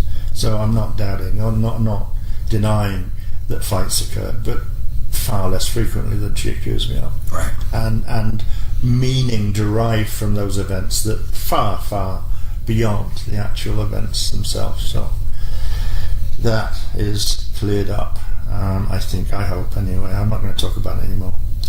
By the time she reached I'm moving into the workshop on May 28 now, and the fact that she took the entire audience through this whole litany of lies about the domestic violence.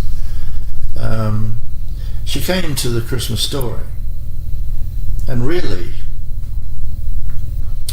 if you just stop and think about it, it's one thing to make up porkies about a human in the room, all 3D and right.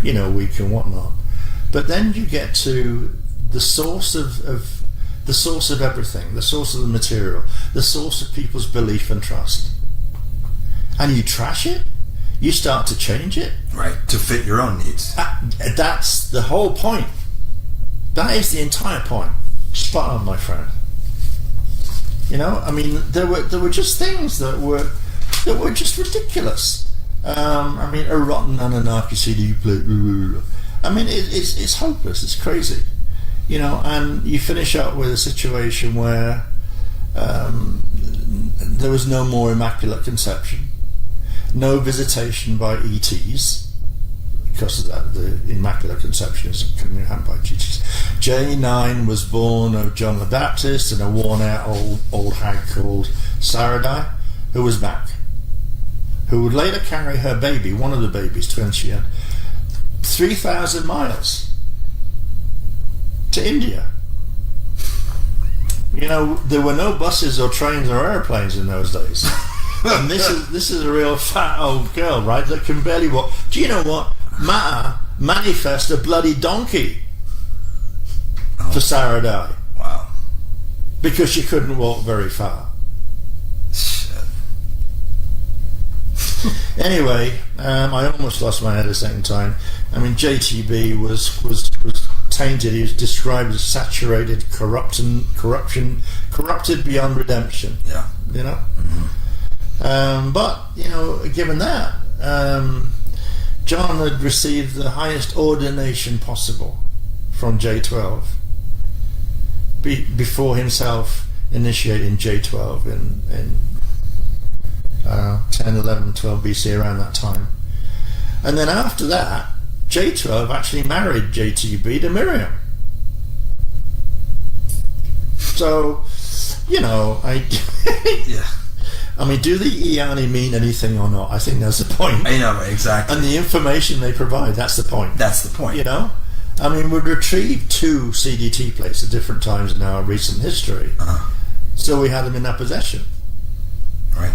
What the fuck went wrong such that she had to do all this correction, and it didn't add up, though. Right. It doesn't add up, of course. The people I know that have gone over this with a fine-tooth comb are actually appalled, because they have a connection to the Iani, the materials, the Freedom Teachings, just as I did, just as you done, right? And for them to really, really realize what was done to the source, yeah, then they go, well, if this can be said of this, then can't it be said about everything else? Right. And that is so damning, so shattering for some very sensitive people. I'm with you. You know? It's just crazy. Anyway. So, we're out of May, as far as I want to talk about it. And we're into June. No, June. I mean, this begins to affect everyone around the world. Not just the people that came to the workshop. Everyone is getting involved now. Right.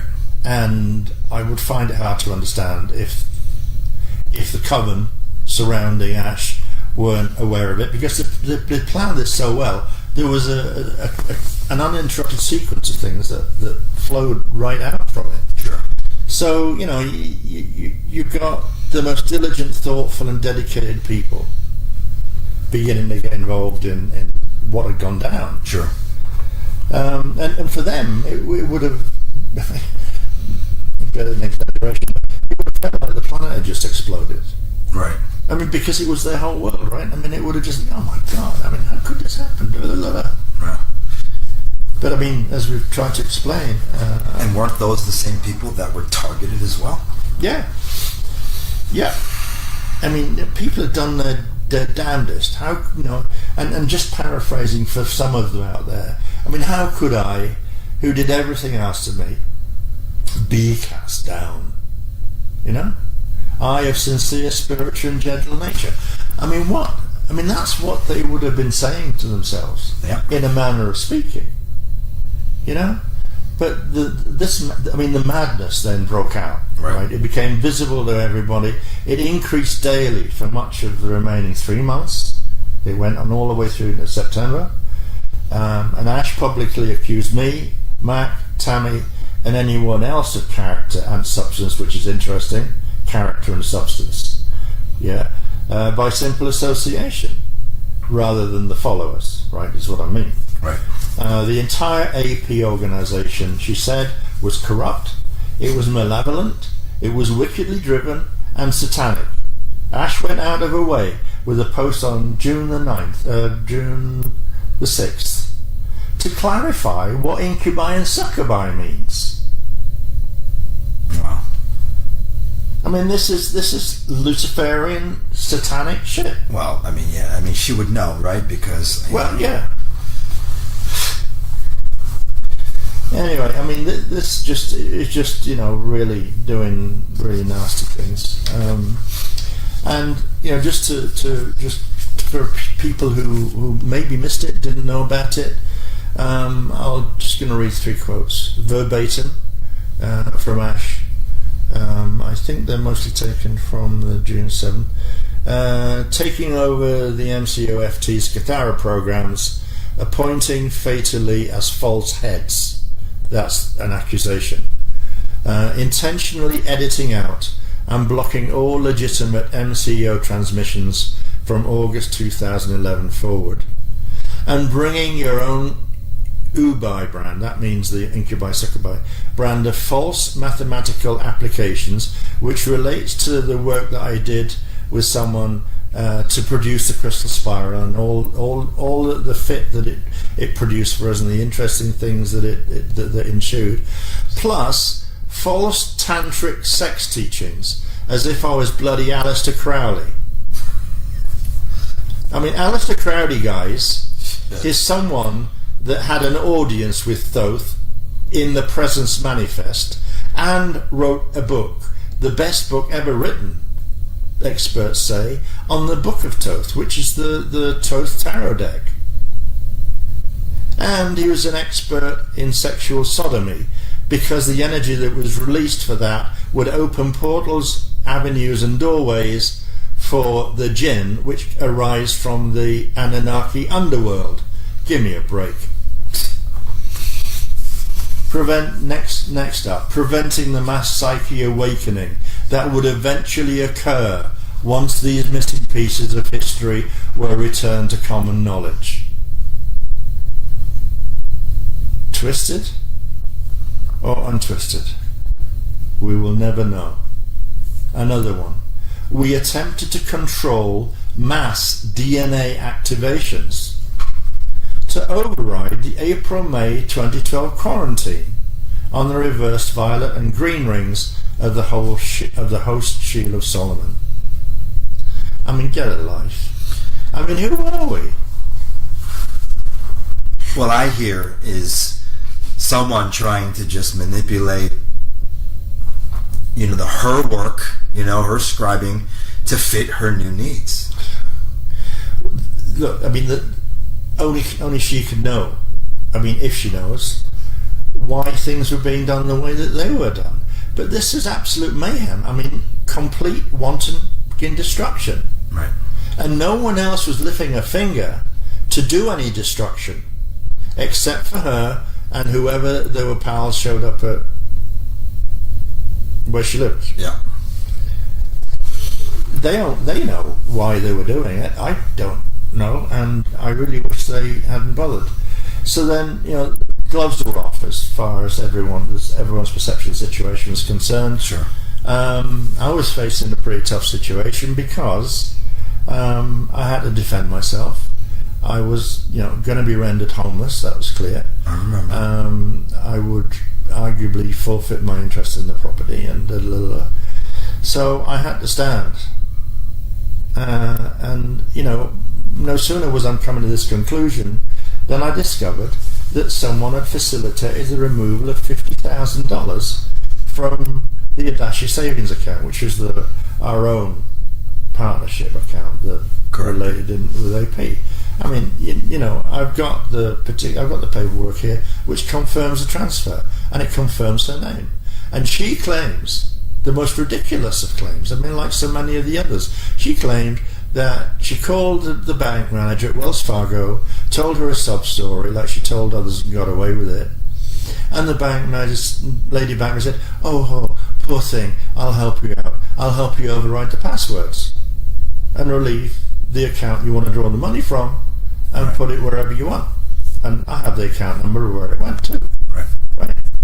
I mean, what I find hard to believe, I mean, in other words, put it another way, if she were fully engaged with her own 3D senses, which she was never inclined to do, and understandably, but she wasn't beyond 3D reason. She would surely be able to figure out that people would see that was impossible. I went to see the manager myself and talked to him about it, and he was hysterical. This just wouldn't happen. Wow. This cannot happen in our bank, Right. What is being described just couldn't. I mean, so stories like, she's frozen out of both the AP and Adashi bank accounts is just another fantasy. Right. I mean, when she was writing a post and stuff, I mean, Tammy, I think, sent an independent letter, quite a lengthy, very interesting letter in its own right. I mean, that was a great letter. Yeah. I read that letter. And I mean, in it, she bravo to you, Tammy. Yeah, too right. In it, she says, "Look, Ash, you had it.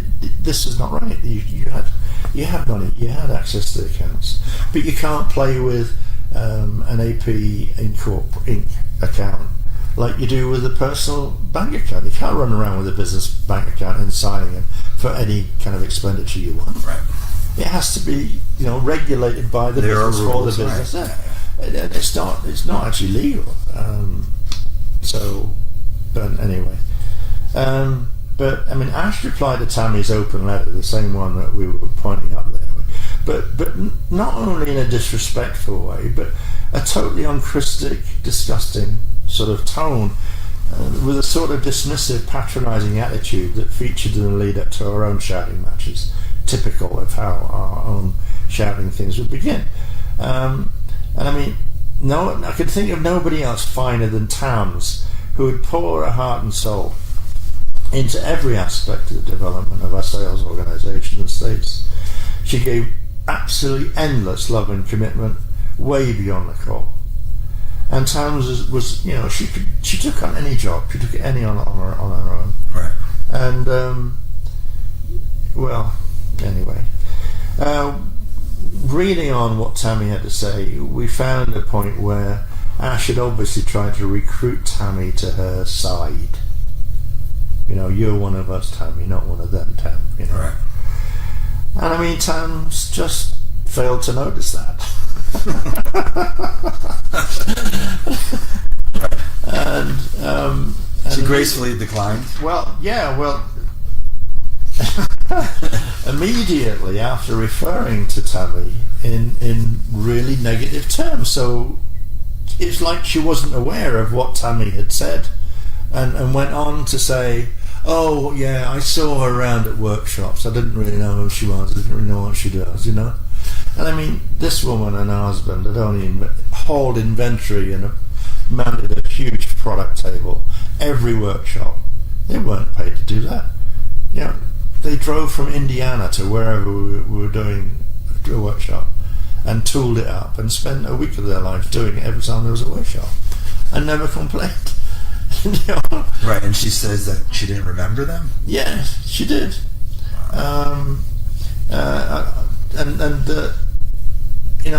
Ash went on to say, well, I one time attended a social dinner with her and her husband, I think, only at Speaker 2-3's request before we left to the UK.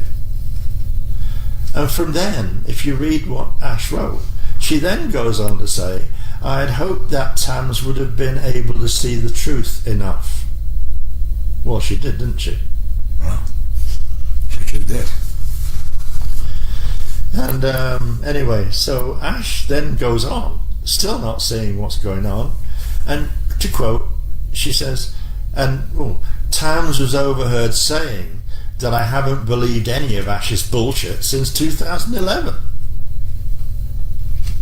So why am I going to like you, Tommy? Right. Anyway, so other stuff happened, really. She thought she could piss on the mediation agreement, publish more shit like that. Yeah. And I mean, she finally got a bollocking from her attorney. She got called in and told that she got to stop. All that provocation, all that nasty talk to her, she had to stop because she'd do herself harm in the unfolding divorce process. Right. Doubtless, I mean, just a notion passing by that he said, look, rather than doing harm that way, we'll do harm my way, the lawyer, right? So they set about sending me summonses. So I faced 4 summonses. Okay, and I'm going to deal with these one by one because they're just historical. Every one has Ash requesting the judge to find me guilty, and if finding me guilty commits me to 30 days in the slammer, right, in jail. Right. Now just think about what times in jail could mean to my ability to withstand the duration of the divorce that I did. I couldn't see the end. I didn't know where it was. Sure. And I was really struggling for money. The first one, in September 2012, occurred because I'd sent my ex-wife, who I divorced very amicably, no question, no problem. In fact, I gave all of my assets to her and the children. Sure. So I had nothing. I did that to myself. That's fine, under my own management. Right. But for someone like Ash to try and do it to me was not happening under the circumstances. Anyway, rubber chicken, online, funny cards that you can send to people for birthdays. Right. I sent before, and for some reason the system picked up all the addresses in the addressing file, and sent the same bloody internet birthday card to everybody, and she seized upon that. Right. And they raised the summons that I had to get my lawyer involved. We had to develop a defense. We had to go to court. We had to talk to the judge. Right. Judge finds against Diane Deane. Right. And who's she's go ahead. Yeah, go. Who's funding all of her lawyers? Well, your guess is as good as mine because I counted 4 or 5 the last time I looked. Wow.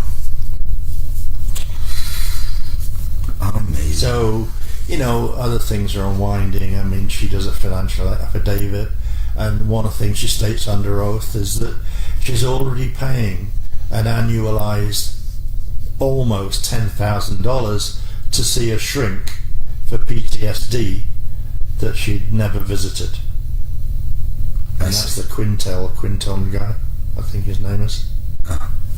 So she'd written the financial side of her equation up. I suppose that's what people do, when they're trying to get a negotiating position, don't they? Right. And then someone said, well, why don't we settle for half of it, and then everybody kisses and makes up. So no, I'm not making a big thing, but it was just that. So anyway, the next summons comes up in March 2013. And this one is scary because she issues a motion for protection, seeking to legitimize the support for PTSD with a list of domestic violence allegations added to it. Sure. And this is a risk of life as a result of tailgating. And she has David Hammersley, who was at the time married to Zan, and Ella May, I think, who was married then to Jake, her eldest son. And they claimed that I was tailgating in such a dangerous fashion that I was likely to run them off the road so they rolled and they'd crash and, threaten life that way. So I had 3 witnesses, Ash, David and Ella May. And they all spoke to the judge and they gave their evidence. And? The judge chucked it out. Oh boy. Well, there was one simple observation that I made when I was speaking to the judge, and I said, I couldn't recognise the vehicle they were in for toffee. It could have been anybody or anything. I don't know what kind of car Ella May drove. Right. How could I identify as a target? And in any event, to get out of my driveway, which is like 150 feet, and the car's whizzing down the street, leaving the estate where we lived, yeah. Anyway, so the third and most amusing, really,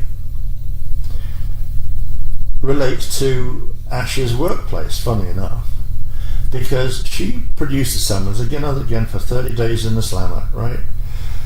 For me, basically stalking her, interfering with her with a place of work. Well, I was identified going into the gents' toilet in Sarasota in Siesta Key car park by David Hammersley. So she and works I left and got in my car and left the car park. Right. But she was accusing me of stalking her while at her place of work. She works in the bathroom. Well,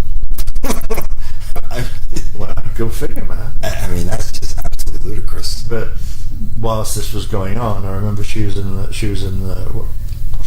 witness bench, and the judge said to Ash, she looked down and she said, "Where were you at the time that Mr. Deane was found in the toilets?" Oh, she said, "I was in my van." She'd often use a van before, the workshop prior and everything. We used to use a van too. Yeah. In my van. And the judge said, "Did Mr. Deane know you were in the van?" "No," said Ash. Case dismissed. Yeah, case dismissed. Unbelievable. And the fourth time, in August 14, 2013, she tried to get me out of my Valley. She tried to get me slung out under court order, and I would suffer imprisonment if I didn't cooperate. In order to get her mother into that house, because she was virtually homeless, she was pissing in a bucket, and all of that was shown to be a pile of nonsense, another pile of bullshit. And it was How so? Case dismissed. Do you want to expound on that, or just? Well, I mean, the ownership of the mother's property, the size of the property was not too difficult to find. Right. And it was perfectly evident that it was a decent neighbourhood, decent quality property. Right. It was a multi-person accommodation. There was no idea that there'd be a bucket down below that the only one you could use and all that kind of thing. Gotcha. It was an inflation.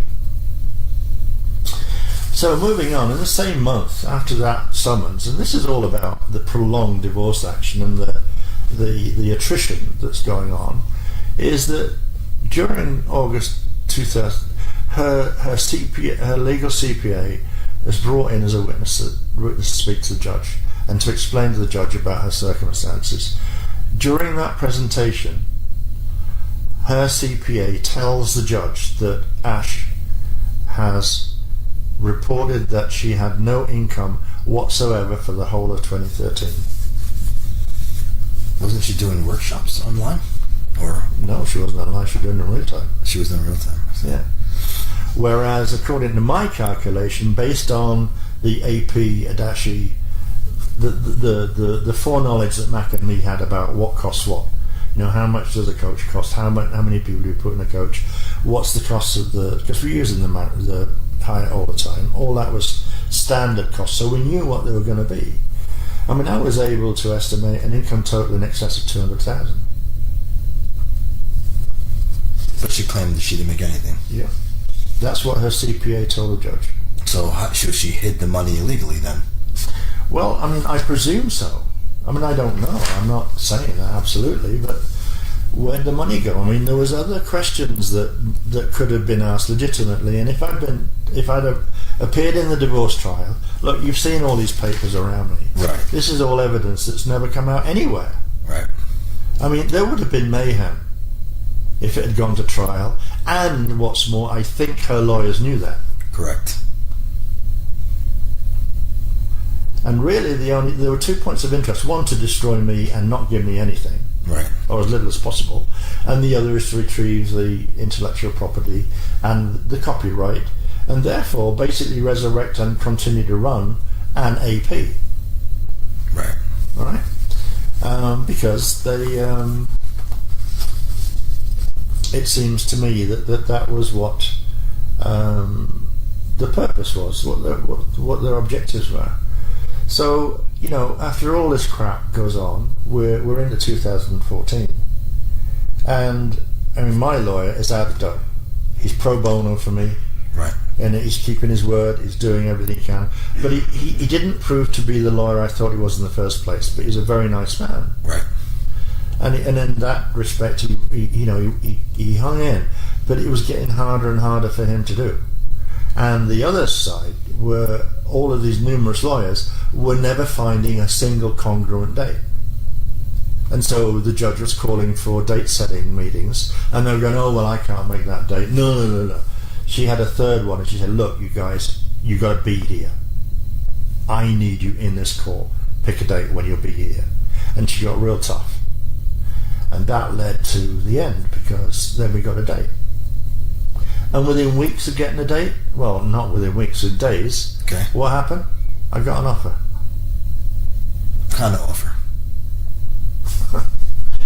Not a very good one, but it would bring everything to an end. Right, but you've received an offer from Ash, right? Yeah. Okay. But then everything was duress, because even though we provided, say, the copyright and IP part required the masters being surrendered, Ash, with or without the help of a technically savvy person, thought that we kept digital masters, technology that was relevant to the period 2014, but not relevant to us producing DVDs back in the day, back in 2000, back in 2004, when Mac and everyone, when we began to when we began self-production was more or less when we shipped to England. Mac started off AP, and we never produced digital masters. So you see, I didn't realise the reason is because digital masters would enable them to wipe me off the DVDs. I see. And Mac, if she appeared anywhere. Right. So then they could have been sold in this kind of strangely Alhambran, distorted but purist in her mind way. Right. And they could have continued to generate the net value, net, not gross, probably 2 million a year. Wow. In product sales, if they kept the momentum, they kept workshop going and the word being right.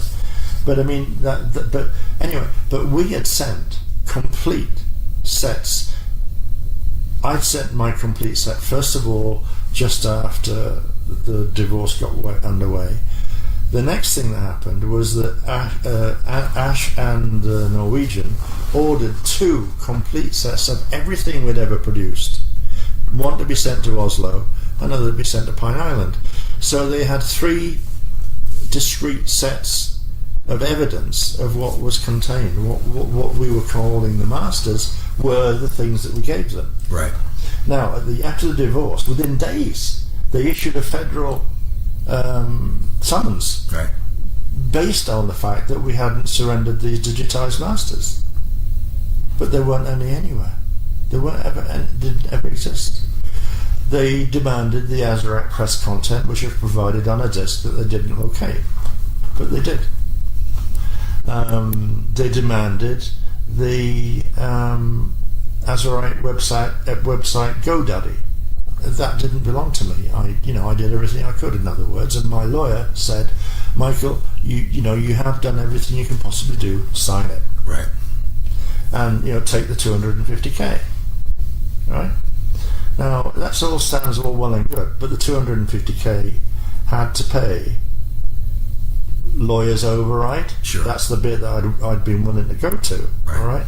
I'd taken loans from 2 people personally. Right.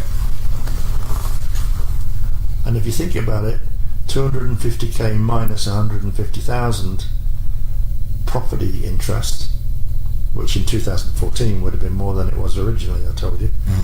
So that leaves 100 grand. So let's pretend that I don't owe anybody any money and I get to keep 100 grand. And I've been in service under my commission for 10 or 11 years. Right. So my salary was 10,000 a year. So not until Scotty and Mac finally decided to get their ass in gear, and the squeeze came from them being cited in the federal court case. They got their finger out and they provided validated evidence that they were going to say in court these things.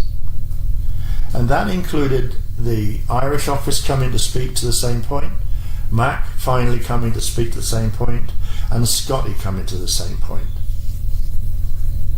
All of that could have been avoided had that same fairly limited energy being put into the situation Right. at the end. But it wasn't. So really, that is how the divorce scene played out. Damn, it sounds like a bad movie, man. It was a bad movie. My God, man. From the moment it started to the moment it finished. Now, you see, you get around to thinking, like, when years pass, and like I said, that karma comes into play and Sure. it begins to make things apparent. Correct. It was a weird accident when I was thinking about the India workshop, funnily enough, and what happened after the workshop. So I came back from there and found her eldest son in a bit of a serious mess, and our bank account forged checks for $11,000, and Right. that cost us quite a lot of money. But I mean, I don't know why, but it was like Demon Fest was more like a continuing thing for me. I sort of realised that kind of influence had been working for a much longer period of time. And I mean, I wasn't considering it all personally. It wasn't just because India, I'd been accused of a ton of stuff, and Right. and I was hounded here, there, and everywhere, and accused of things and stuff. And I mean, Ash's son, who was after the Indian workshop, I got KS's to buy him. We raised $6,000 to buy him a motorbike. He came and lived in my house. Right. We bought him a $6,000 motorbike so he could go and find a bloody job. Because it wasn't happening anywhere else, if you get my meaning. Right. So yeah, I mean, the demonic kind of feeling, the negative spirit, the bad spirit influencing things. I just mused on it for quite a while, and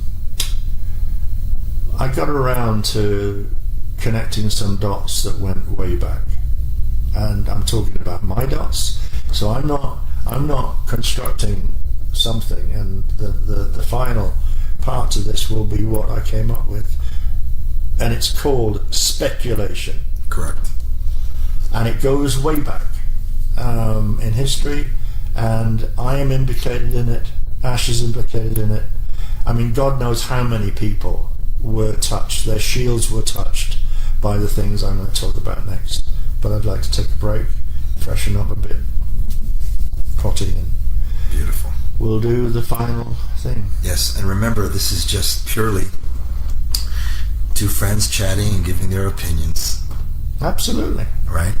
So, okay, we'll be back. Which amendment is free speech? Okay, we're here for our third and final segment, which will be an extract from a book that I'm trying to write. I don't know whether I'll ever get it done, but it's a piece that I entitled Spiritual Hygiene, the Reality of Life, and the Thoth Speculation. Much as this entire interview has been based on opinion, creative ideas, imagination, good clean thought, hopefully, but nevertheless offerings that may be worth listening to, but ignore them at your leisure. Before going on to the reading, and that's what this section is, I think it's appropriate because it can get a bit emotional. Endings are always beginnings. So before I get to the end, I want to say a heartfelt thank you to all of the Krystics, and thank you especially to the members of the Cathar team, the helping groups that have done so many different things to support and facilitate the proliferation of the work beyond the means that Ash and I were capable of providing, for your personal support, for your hope, and for your love. Thank you from the bottom of my heart. As I said at the beginning, the earth has been shaken in a big way. The fundamental authority, the A&Rs, in which we had all implicitly believed, had been overruled by the speech that they had themselves approved. We were asked to believe this against all sane principles of self-sovereignty, the very root of spiritual hygiene. And why? Because every conceivable type of accusation had been hurled in every direction. That's just not the A&R way. We were also asked to believe that errors were possible from the fountainhead of the core teachings, the CDT plates and the example of the Christmas story. We were also invited to share in Ash's change of mind concerning a major contribution made by myself and another I worked with concerning the crystal spiral. More recently, her insistence that she always taught that the earth gender is male, whereas we all understand that the gender of the earth is female.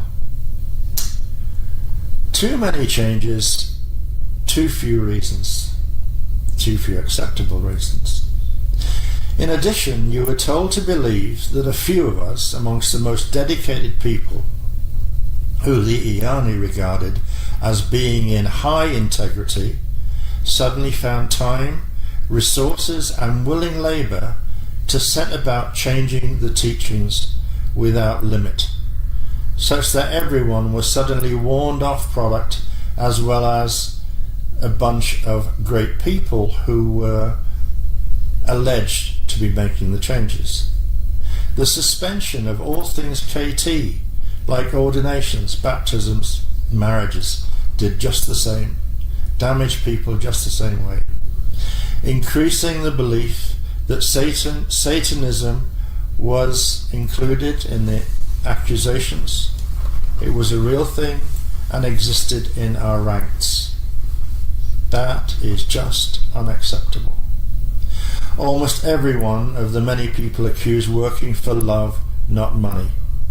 They all had a few things in common. They understood what self-sovereignty is, didn't believe in what they considered bullshit, were genuine in their involvement, took source seriously, and accordingly their own self-compass. They are what remains of the salt of the earth, in my opinion. Not one of them lacked for awareness of our shared circumstances. We were committed to the Christ in a time of protracted cosmic war, a war that we were or are in danger of losing. And the truth of our situation is that we had taken another hit. We had failed to meet the needs of yet another SAC. We had lost our personal role in a very long-standing and painful battle. This raises the question of self-reliance, self-awareness and self-protection. Three things that cannot be stressed often enough. I birthed into this life subconsciously aware of war, knowing of the earthly tendency to forget. I had laid down the means to acquire reminders of these lessons early on. At a very early age I encountered an Aethean mantis, followed soon after by a sonic dart from an observing UFO. That unleashed a visitation from the hags, the witches that occur during sleep hypnosis. They commenced the very night that I ran, screaming, scared shitless to my mum. They went on for many months. Bedwetting, the whole thing, angry parents. You know the kind of story. And at age 7, I almost died due to glandular fever, I hear, brought on as a result of severe nervous exhaustion. The queer feeling I always had in my gut, but a bit above it, a place that we came to know as the Iumbi, remained strong. It was where I sensed my centre was, my compass. It was not until many years later that I resumed my acquaintance with interstellar and interdimensional entities. The road toward my speaker commission began some ways back, when for no logical reason I was moved to discover what Reiki was about and began regular visits to Glastonbury for instruction, whilst running my own successful business consultancy. The vantage point weekend visits to Glastonbury offered me was a curious but exhilarating one. Gradually I noticed I was treated differently from everybody else by the lady who owned and ran the retreat, called Isis. The retreat was the only one of any size in the UK at the time. Whether it was because of the nature of the venue, times of free association amongst guests and staff were all about Ascended Master this, Ascended Master that, or Archangel Michael this or Archangel Michael crap. Everyone, it seemed, was desperate to channel anything, say something, anything. And from time to time I noticed serious physical emotional changes in visitors who had been warned to be careful if they went out into the Glastonbury town centre during their lunch break. It was not unusual for people to return noticeably changed, and not in a good way. Quick to notice, the patron was fast into action, gathering whoever was Reiki capable and set about ridding the person infected by the visitor. As time went on, she tended to prefer me by her side. And one stormy night, a beautiful lady, her son, and what Isis instantly took fright about, her dark avatar, she'd said, ran off to channel guidance, shouting over my shoulder, hissing more like, "Get rid of them! Get rid of them! Mickey Lou!" She scooted out the door and up the hill in the lee of the tor, into the howling darkness of night. I didn't see her until the following morning, and the dark avatar left forthwith. The strangest thing is that I was not entirely aware of these things before the fact, but I did have protection, and strongly too. Angelic innocence, Isis called it. It certainly came in handy when we went to Egypt. She was always taking groups there, similar to Ash's overseas workshops. One night, on a mission, a party of just 6 of us entered the Great Pyramid at 1 a.m. in pitch darkness. This was by special arrangement, otherwise known as a bribe. We were locked inside until 5:30 a.m., and amongst other things I had laid in the sarcophagus that night, and by way of further bribe, climbed to the top of the external face of the pyramid with 2 other guys in a small group. I was aware at the time that Thoth had constructed it, and it was something of a small joy to have made the climb alone. Now, that said, I'm concerned about my limitations and have before welcomed fear as a constructive tool, not least due to some of the experiences that I have had, often with or attracted by others. I shall never forget, for example, that after the Treaty of Altair was broken, while we were in the UK in September 2000, Ash was attacked by hyperdimensional soul chompers, she said. I tried to intervene, but was not guardian ready. Her louche, that's to say her energy, her negative energy, her fear-driven energy, was so compelling to those who were attacking her. It was really a fearsome psychic attack, and got me thinking very seriously, and for the first time, about this question of spiritual hygiene and self-protection. I take it that you will understand that this business about louche negative energy is about feeding. It is interconnected like everything else, and especially by all forms of fallen entities. As far as Mother Earth is concerned, this particular phenomena, notwithstanding other fallen angelic races, occurred about 500 to 550 million years ago as a result of an action by the Anu Elohim, who consciously exchanged their genetic capabilities. They traded a minimum 12-strand DNA Christos potential, quite knowingly, into an aberrant 11-strand DNA mutation. They did this purposefully, so they could be free from all source-centered obligations, choices and options. How on earth they came to that conclusion, I just can't possibly begin to guess. But they enabled themselves to explore some seriously hidden options, free of source or founder interference, relying as they must on other life forms in other life systems for their energetic sustenance. The lowest conceivable frequency, the better. With great malice aforethought, the Anu Elohim ensured that the consequence of their serious degeneration could not be intercepted by the Density 5 Brennaway founder races, who would otherwise be able to incarnate into their race line, the Anu Elohim race line that is, and intercept whatever would entrain from their choice. The Anunnaki race was created, therefore, by the Elohim for 3 reasons. 1, to specifically destroy the Turanesium angelic human race. 2, to facilitate the Anu Elohim demonic dark avatars incarnating into Anunnaki bodies to penetrate the lower densities. And 3, to take control of Earth, the planetary stargates of Earth. This had begun way back, before angelic humans were seeded on Earth. The angelic humans were created to function as guardians, protectors and healers of the living time matrix, Mother Earth from Phantom Earth.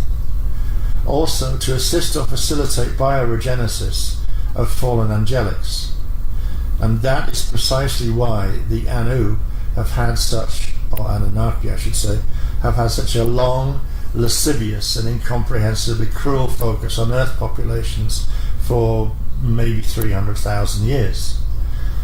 The regenesis aspects of our purpose has been a particular cause of difficulty throughout all time, by insincere or deceitful parties engaging with a distinct lack of commitment, which has meant that human progress has been retarded, if not slowed to a standstill, and in many cases gone into reverse due to further interbreeding and enforced interbreeding, I should add, and metatronic coding. This has finally brought the many competing interstellar groups into some degree of unified expression, to the extent that the United Intruder Resistance raised the war stakes in September 2000 to the most overt level ever witnessed. The Anunnaki, spawn of the Anu Elohim, had been active on planet Earth due to their need for gold, initially. Enki and his Luciferian Anunnaki strain created the Lolkist Neanderthal, which marked the beginning of concerted acceleration of a long line of experimental interference with the evolution of our own species, as well as others, around about 300,000 to 50,000 years ago. And I should say that, interestingly, as far as deceptions or mixed or muddled agendas, that the Anunnaki entered the Emerald Covenant around about the time that the creation of the first Lolkist Neanderthal strain was affected. The particular list of key stages and heinous Anu Elohim Illuminati deeds can be found in Voyages 2, pages 319 through 327, and I believe that Arrayas Productions can supply Voyages 2 in PDF form to anyone who wishes to acquire a copy. However, my speculation is more focused on the personifications, personality and character of one of the earthly leaders of what we are knowingly or unknowingly up against, especially people that occupy special positions, aka speakers. Thoth, amongst many other things, is the only competing source of earthly teachings, just as the Freedom Teachings offer their own version. However, the Thothian Merkaba is curiously driven by Fibonacci rotation speeds and has no relationship with the crystal spiral. The suggested tetrahedral rotation instructions will not produce the results practitioners desire, that is, raising their evolutionary frequency and their path through dimensions 4, 5 or 6, but instead will deliver the soul to the hyperdimensional demonic residence of the Kirgal, that's the Anunnaki underworld, and in which the souls will be consumed in the Kerbala. I say again, Kerbala, resonant with another Kerbala. However, to continue, this would lead to slow consumption by supernatural entities termed jinn. These have been known for many years to the Arabic and African races. And all I will say is, in passing, is voodoo is perhaps the most known and obvious association between the jinn and the African races, but believe me, there are plenty of others. Jinn are a race of supernaturally empowered beings who have the ability to intervene in the affairs of people, races and planets. The Babylonians alone reckoned that there were over 600 of them, individually each one named, and they can be configured in magical rites to perform various tasks and services. If you want to take a closer look at what I'm talking about, the movie Fallen featuring Denzel Washington 1998, I think. That's a good illustration of what these bastards can do. Anyway, returning. In original Jina Abul Sumerian, which is another way of referring to the Anunnaki, the word jinn, when decomposed to its original photonic root, is haine, which means that which mixes power and fear, interestingly enough. An apt description of how humanity has always regarded the reptilian race. In times of war, any effective tool is utilized. And as Sun Tzu would say, war is always won in the mind of the enemy. A quote that is hugely reminiscent of Tothian guile. It would appeal to him greatly. It is said that the lowest level of the Kurgal, the Kabbalah dimension, is the source of much conflict among the Anunnaki and the other souls that become resident there. Whoever has the power in the Kabbalah necessarily becomes master of the other two dimensions, the Kurgal and the Ki. The ruler of the Kabbalah is literally called the eye that sees all things, and sits atop the inverted pyramid. That is to say, he looks up, the eye looks up at the dimensions above it, so it can always see whatever is going on, and retains power and rule at all times. In other words, this is a place where chaos rules and seems to rule perpetually.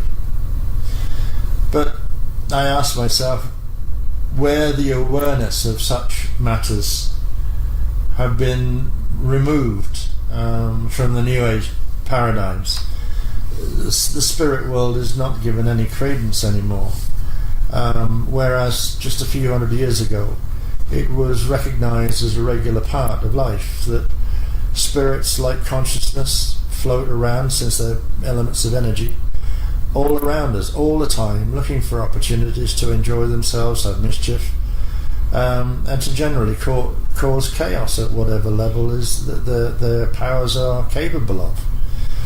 So these are much more pertinent to a war footing, but in an unknown sense. And these are the unseen enemy that feed off us. So, it leads to some strange conclusions, like why aren't we starving them out, like removing our loving connection, and to bring this earthly misery to a rapid end. Anyway, put it in its most simple, it is due to the systematic preparation to corrupt and manipulate humanity, which has been going on long before the fall of Atlantis.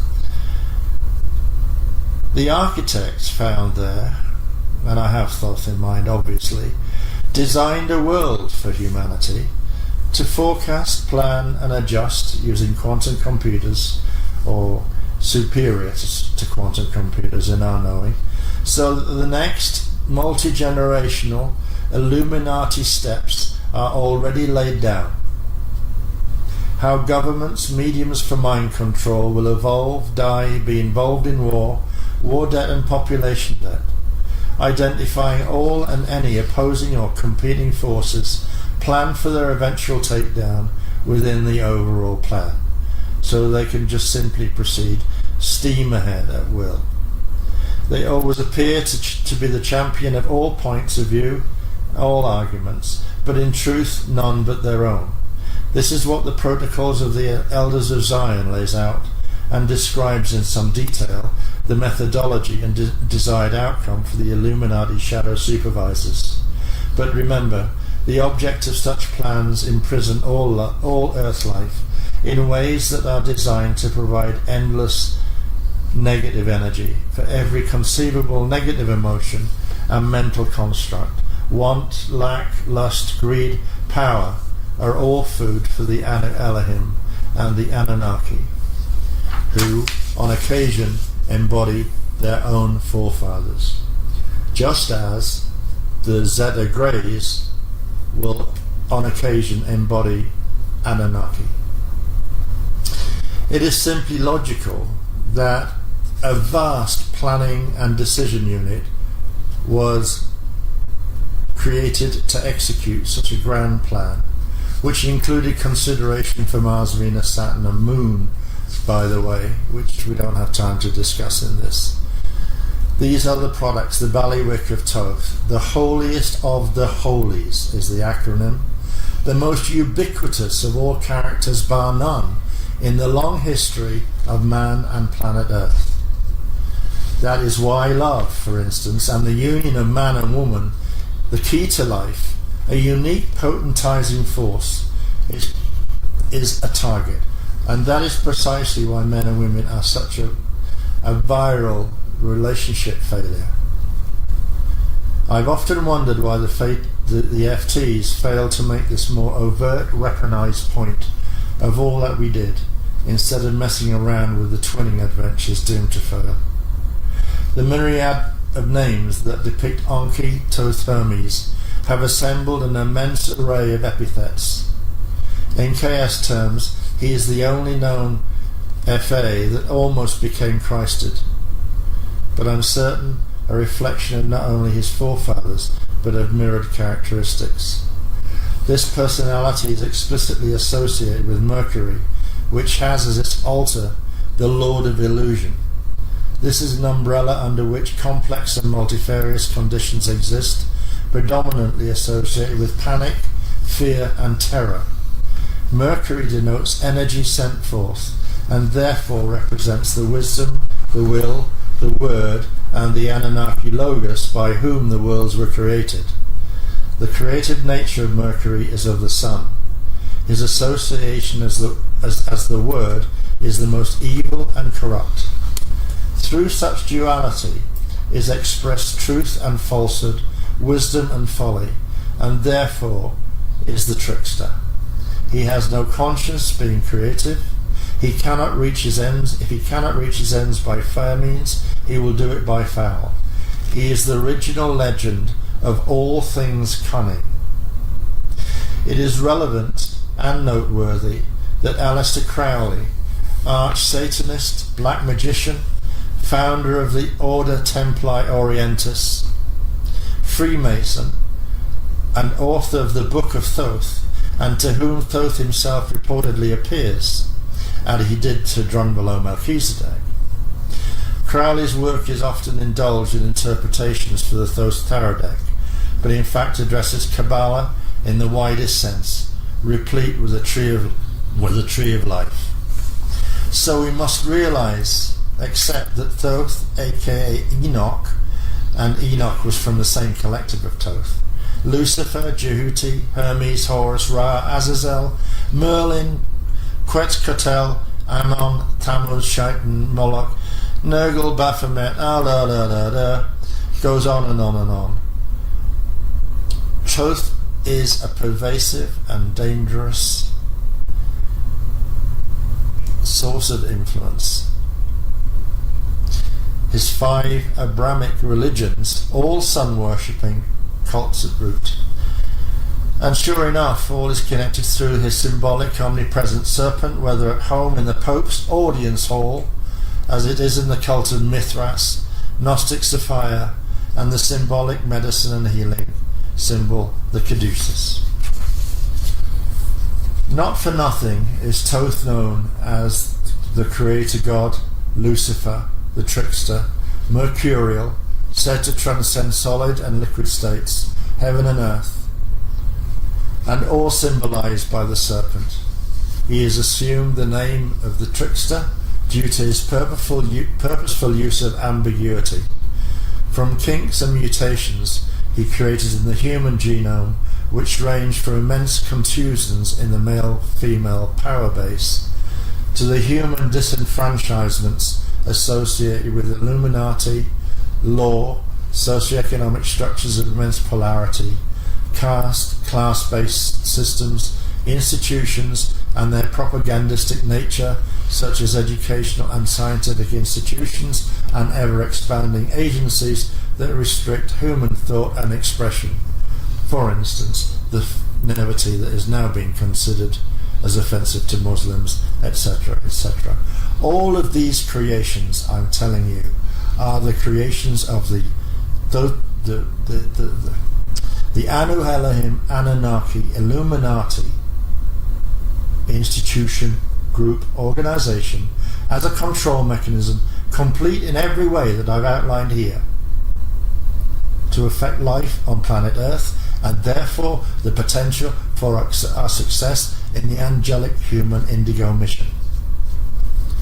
The beneficial nature of this undoubted talents brought by accomplishment beyond magic, alchemy, immortality, and shapeshifting. Note shapeshifting. He brought or introduced things like writing, the alphabet, gematria, astrological, astronomical, biological, metaphysical sciences, agriculture, especially irrigation. The Great Pyramid was a massive Nile Delta irrigation device, apart from other things. He offered instruction on wisdom, the mind, thought, logic, reason, meditation, intelligence, reading, you name it, all the way down to designing constructs for democracy, communism, Christianity to Mohammedanism, the laws of the land and life. But just one form, interestingly enough, of the value of exchange and associated debt. He was not going to release us from that. He was a dominant patriarch, rigidly hierarchical, caste-based totalitarian. But we shouldn't forget source aware, as are all Anunnaki. They are. So, such is the infestation of every culture on every level for hundreds and thousands of years. Anu Elohim are the Illuminati after all, through which Thoth, according to the FTs, became almost Christed. Instead, he chose the Old Testament, Yahweh, Abraham, Moses, Illuminati, and the Freemasonry. Following the SAC of 22,346, Thoth responded in furious preparation for 2012. First, he was offered and accepted as a speaker-translator by the Iani Master Council in 22,340 BC, feigning to be cooperative, to be supportive of the bioregenesis and all that the Iani and the angelic humans were so anxious to develop. But such knowledge as he possesses creates massive scope for unscrupulous deception, cunning, and wholesale misrepresentation of truth, anytime, anywhere. And this is best illustrated beautifully, well, no, not beautifully, darkly illustrated by the way in which Thoth led his own races, his own Leviathan anti-Krystic king lines, into a Wasedak contracted agreement through a special initiation that would generate a real physical rush for his people, give them something to talk about, just as we would when we were doing texting workshops, but which in fact ensured an enhanced Metatronic distortion. This distortion ensured for all time that they would no longer ever again be capable of regenerating the Christos pattern that was the thing that was the target of the initiation. This, introduced by Thoth to his own people, was called the Flaming Blue Sword of Archangel Michael and went down around 23,000 BC. So we see Thoth and Enoch flip-flopping with mystifying regularity, I dare say only in their view of attaining advantage, on more than 30 occasions, starting when the Lulu were created in 246,000 BC, when they first entered the Emerald Covenant peace treaty. The most recent recorded events was in 1976, when Enki Thoth Luciferians activated the Anno Serpent Appin, that's the Atlantean Pylon Implant Network, which are a crystalline microchip network, which they hijacked from the Guardian technology. In 1983, Enoch raised his head above the parapet and petitioned again for an Emerald Covenant redemption agreement. In the meantime, they joined and left, and joined and left, and joined and left, which, it's a curious thing that the Iani and other Krystic councils I've always presumed that they have a much more mature, more evolved understanding than we do, because it doesn't make sense at all to fail to put the foot down and say, no, don't go there, don't do that. But I have experienced of this where, unfortunately, I carried a vote in council, which led, this vote in council was due to an ultimatum that the Illuminati issued, in which they threatened to destroy the habitat and in all the races with the Obedicron. And it was going to happen unless we tried to stop them. And I persuaded council to go to war. And I don't like to remember it, but it led to the destruction of Aramatena. So this is where the connection between speakers 1 and 2 crosses with Thoth in an unexpected way, you might think. It gets close and personal in some parts. Just a few years after Thoth's dastardly deed, and that I'm referring to the 3 defections from the Emerald Covenant, which occurred from 50,000 BC forward in time, he committed another dastardly deed, and this one is known as the Iani Massacre on Kauai, Hawaii. One evening in spring 2001, Ash and me shared some of our prior lifetime memories. Me hit by a laser cannon on Gaia during the Gaian Wars before being captured, and painfully drained of my DNA. I mean, you can say painfully, alright. She recollecting a terminal event in which she returned to the mineral kingdom, and that was a result, I think, of the red pulse that occurred in Sarasota when all the crystal temples were destroyed and led to the high level of quartz from the beaches at Sarasota. That was 208,000, sometime around that. Anyway, a really striking and gradually painful memory was triggered as we began sharing more memories of the events that occurred on Kauai. Essentially, what happened was Thoth and his entourage arrived en route to Nibiru, they said. They requested travelers' rights, and in galactically, there is an understanding that hospitality customs were a vital part of the cultures of the ancient world. So if someone showed up on your doorstep and they asked for, clothing, accommodation and whatnot for a reasonable short period of time, that it would be granted. And so they requested travelers' rights, and the people followed these customs as even a sacred kind of codes of conduct. So it was granted to Thoth. The real purpose of the visit was to remove our guardianship of CDT Plate 11. That was what he was there for. They didn't reveal that to us. Ash and I were leaders of this colony of Iani. At some point, Thoth arranged for me to be drugged, set up in bed with an Anunnaki princess. On being presented with this tableau, Ash was convinced by Thoth, by some magical means, that I was behind some nefarious plan to deny the Anunnaki biospiritual remediation.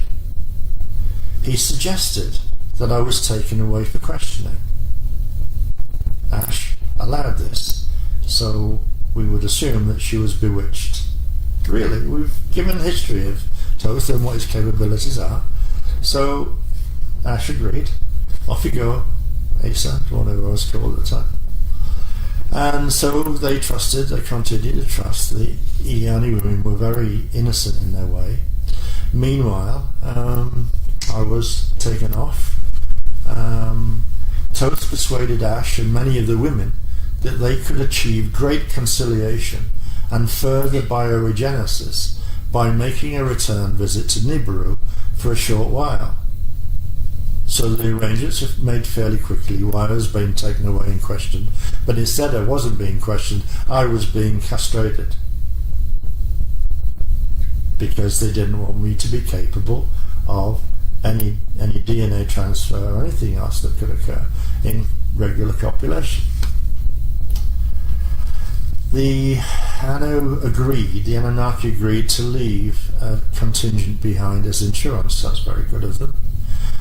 Our Ariani women, left with Thoth, who later caused Ash to marry him, only to discover afterward most of the women were chained to breeder slabs, where their DNA was harvested with unspeakable ferocity by the awaiting Anunnaki studs.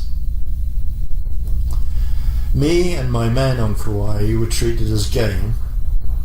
The Anunnaki knew well enough how to prepare their sacrificial lambs. They hunted us down, they terrorized us, driving down our frequency, fully adrenalizing our blood, and in many cases anally courting us according to their predilection. That same session, I believe, Ash expanded the Thoth narrative by telling me that when she was about to conceive Alexandra Shantizandra, she became aware, far too late, that her then partner was in full overshadow by Azazel, a personification of Thoth. In other words, she was conceiving by Thoth in any other language. In her earliest years, Ash had said Alexandra Shantizandra had regularly pulled herself into a physical tension position, which is known as the wheel in Ashtanga yoga terms, and stayed like that in her bedroom for hours. Now I know that in some areas this position is a sign of possession in certain parts of the world. Whether this applies or not to Zan proved to be, whether or not this applied to Zan exactly, I couldn't possibly say. I don't know. And this is all a speculation, bear in mind I've already pointed out. But she proved nevertheless to be spiritually disturbed, in my opinion, and an aggressive child at best, as we mentioned here and there in the rest of the interview. While in the UK, 2003-2005, as she grew towards puberty, and a tricky time for various influences, I really could feel her bile rise and fall, and I suspected that she was up for certain kinds of tricks, possibly that Gruber had led her to. She was channeling the Great White Brotherhood, but it wasn't confirmed by third parties until multiple people commented during and after the Shasta workshop in 2006. During the same UK period, Ash commented quite often that Thoth would pass through the walls of our rented property, trying to seduce her. Sometimes, I believe, using the guise of Pharaoh Akhenaten, to whom Ash had been married and bore a son around 1360 BC. Akhenaten Thoth was ascending Anu populations and excluding others, presumably aware that the Amenti sphere was damaged, and that put his chosen ones at risk. There's much more to that story, but I'll keep this short. Finally, the post on the night before of the that's just a reference to his mum rolling her eyes and using the Ouija board again, so we'll leave that out. In 1996-7, I was invited to the first introductory presentation of the FOL at Shambhala, Glastonbury. I was captivated but not captured by the suggestions of science that never actually developed. I worked with Drunvalo, Thoth's Merkaba, but really couldn't get along with it without knowing why. The ugliness of the asymmetric tree of life left me cold, and there was something totally wrong with the self-division presentation at the time I couldn't understand. I subsequently met and worked briefly with J.D. Stone, Drunvalo and Norman Milanovic. I felt more directed in my own company. Soon after that period I encountered Bilbula and Maya, now Tumid of the Temple of Thoth. These people really meant business, and I realised that Drew was simply blowing smoke at people's asses. The real Thothian power was being expressed through Bilbula and Maya Natumid, who were the strategic force, and they it was that maintained the Temple of Thoth in Crestone, Colorado, which has now been located, interestingly, in Kauai. Working with Bill was very interesting. The sacred geometry of the rational grids was fascinating, but Anu grid work I later discovered. I later tried but failed to make the cut to join the Paraclete Order in the year prior to finding Voyages 2, but their initial quota of 55 members thankfully had already been filled days before my application. The point in the above is that Aleister Crowley, Drunvalo, Alice Bailey, Naima Toomey, Bill Bueller, Hertak, Ash, and doubtless hundreds more I know nothing of, have all met and reported a materialized personification of Mr. Mercury Moon God, the great Illumin Enki Thoth Enoch. Doesn't such convince anyone of the possibility of direct ? In my opinion, the most appropriate context to view the so-called split is what I would call a coup. However, much as one side has to gain or lose is not the point. How we complete our lifetime is not evolution either. However, there are such things as pique and effrontery amongst personalities of the galaxy, as well as other more destructive emotions that we may observe. This, I respectfully suggest, is the direction that is the most fruitful source, inasmuch as it is the only one which offers any sort of explanation for the interconnectedness of destruction that touched our hearts and minds. What I'm saying to you all, beloved ones, is that I give more credence to the possibility that Ash's shield associations with Thoth could have led to her being influenced to the extent of what we saw between 2008-9 all the way through to 2012, and even as I experienced it through the divorce process too. So the moral of the story and the true nature of our FT's experience is one of awareness of the critical importance of spiritual hygiene, self-sovereignty and self-protection. The reality of our personal frequency holding capacity. It was one of the major drumbeats of the earlier years, and by gosh, do we have reason to remember that today.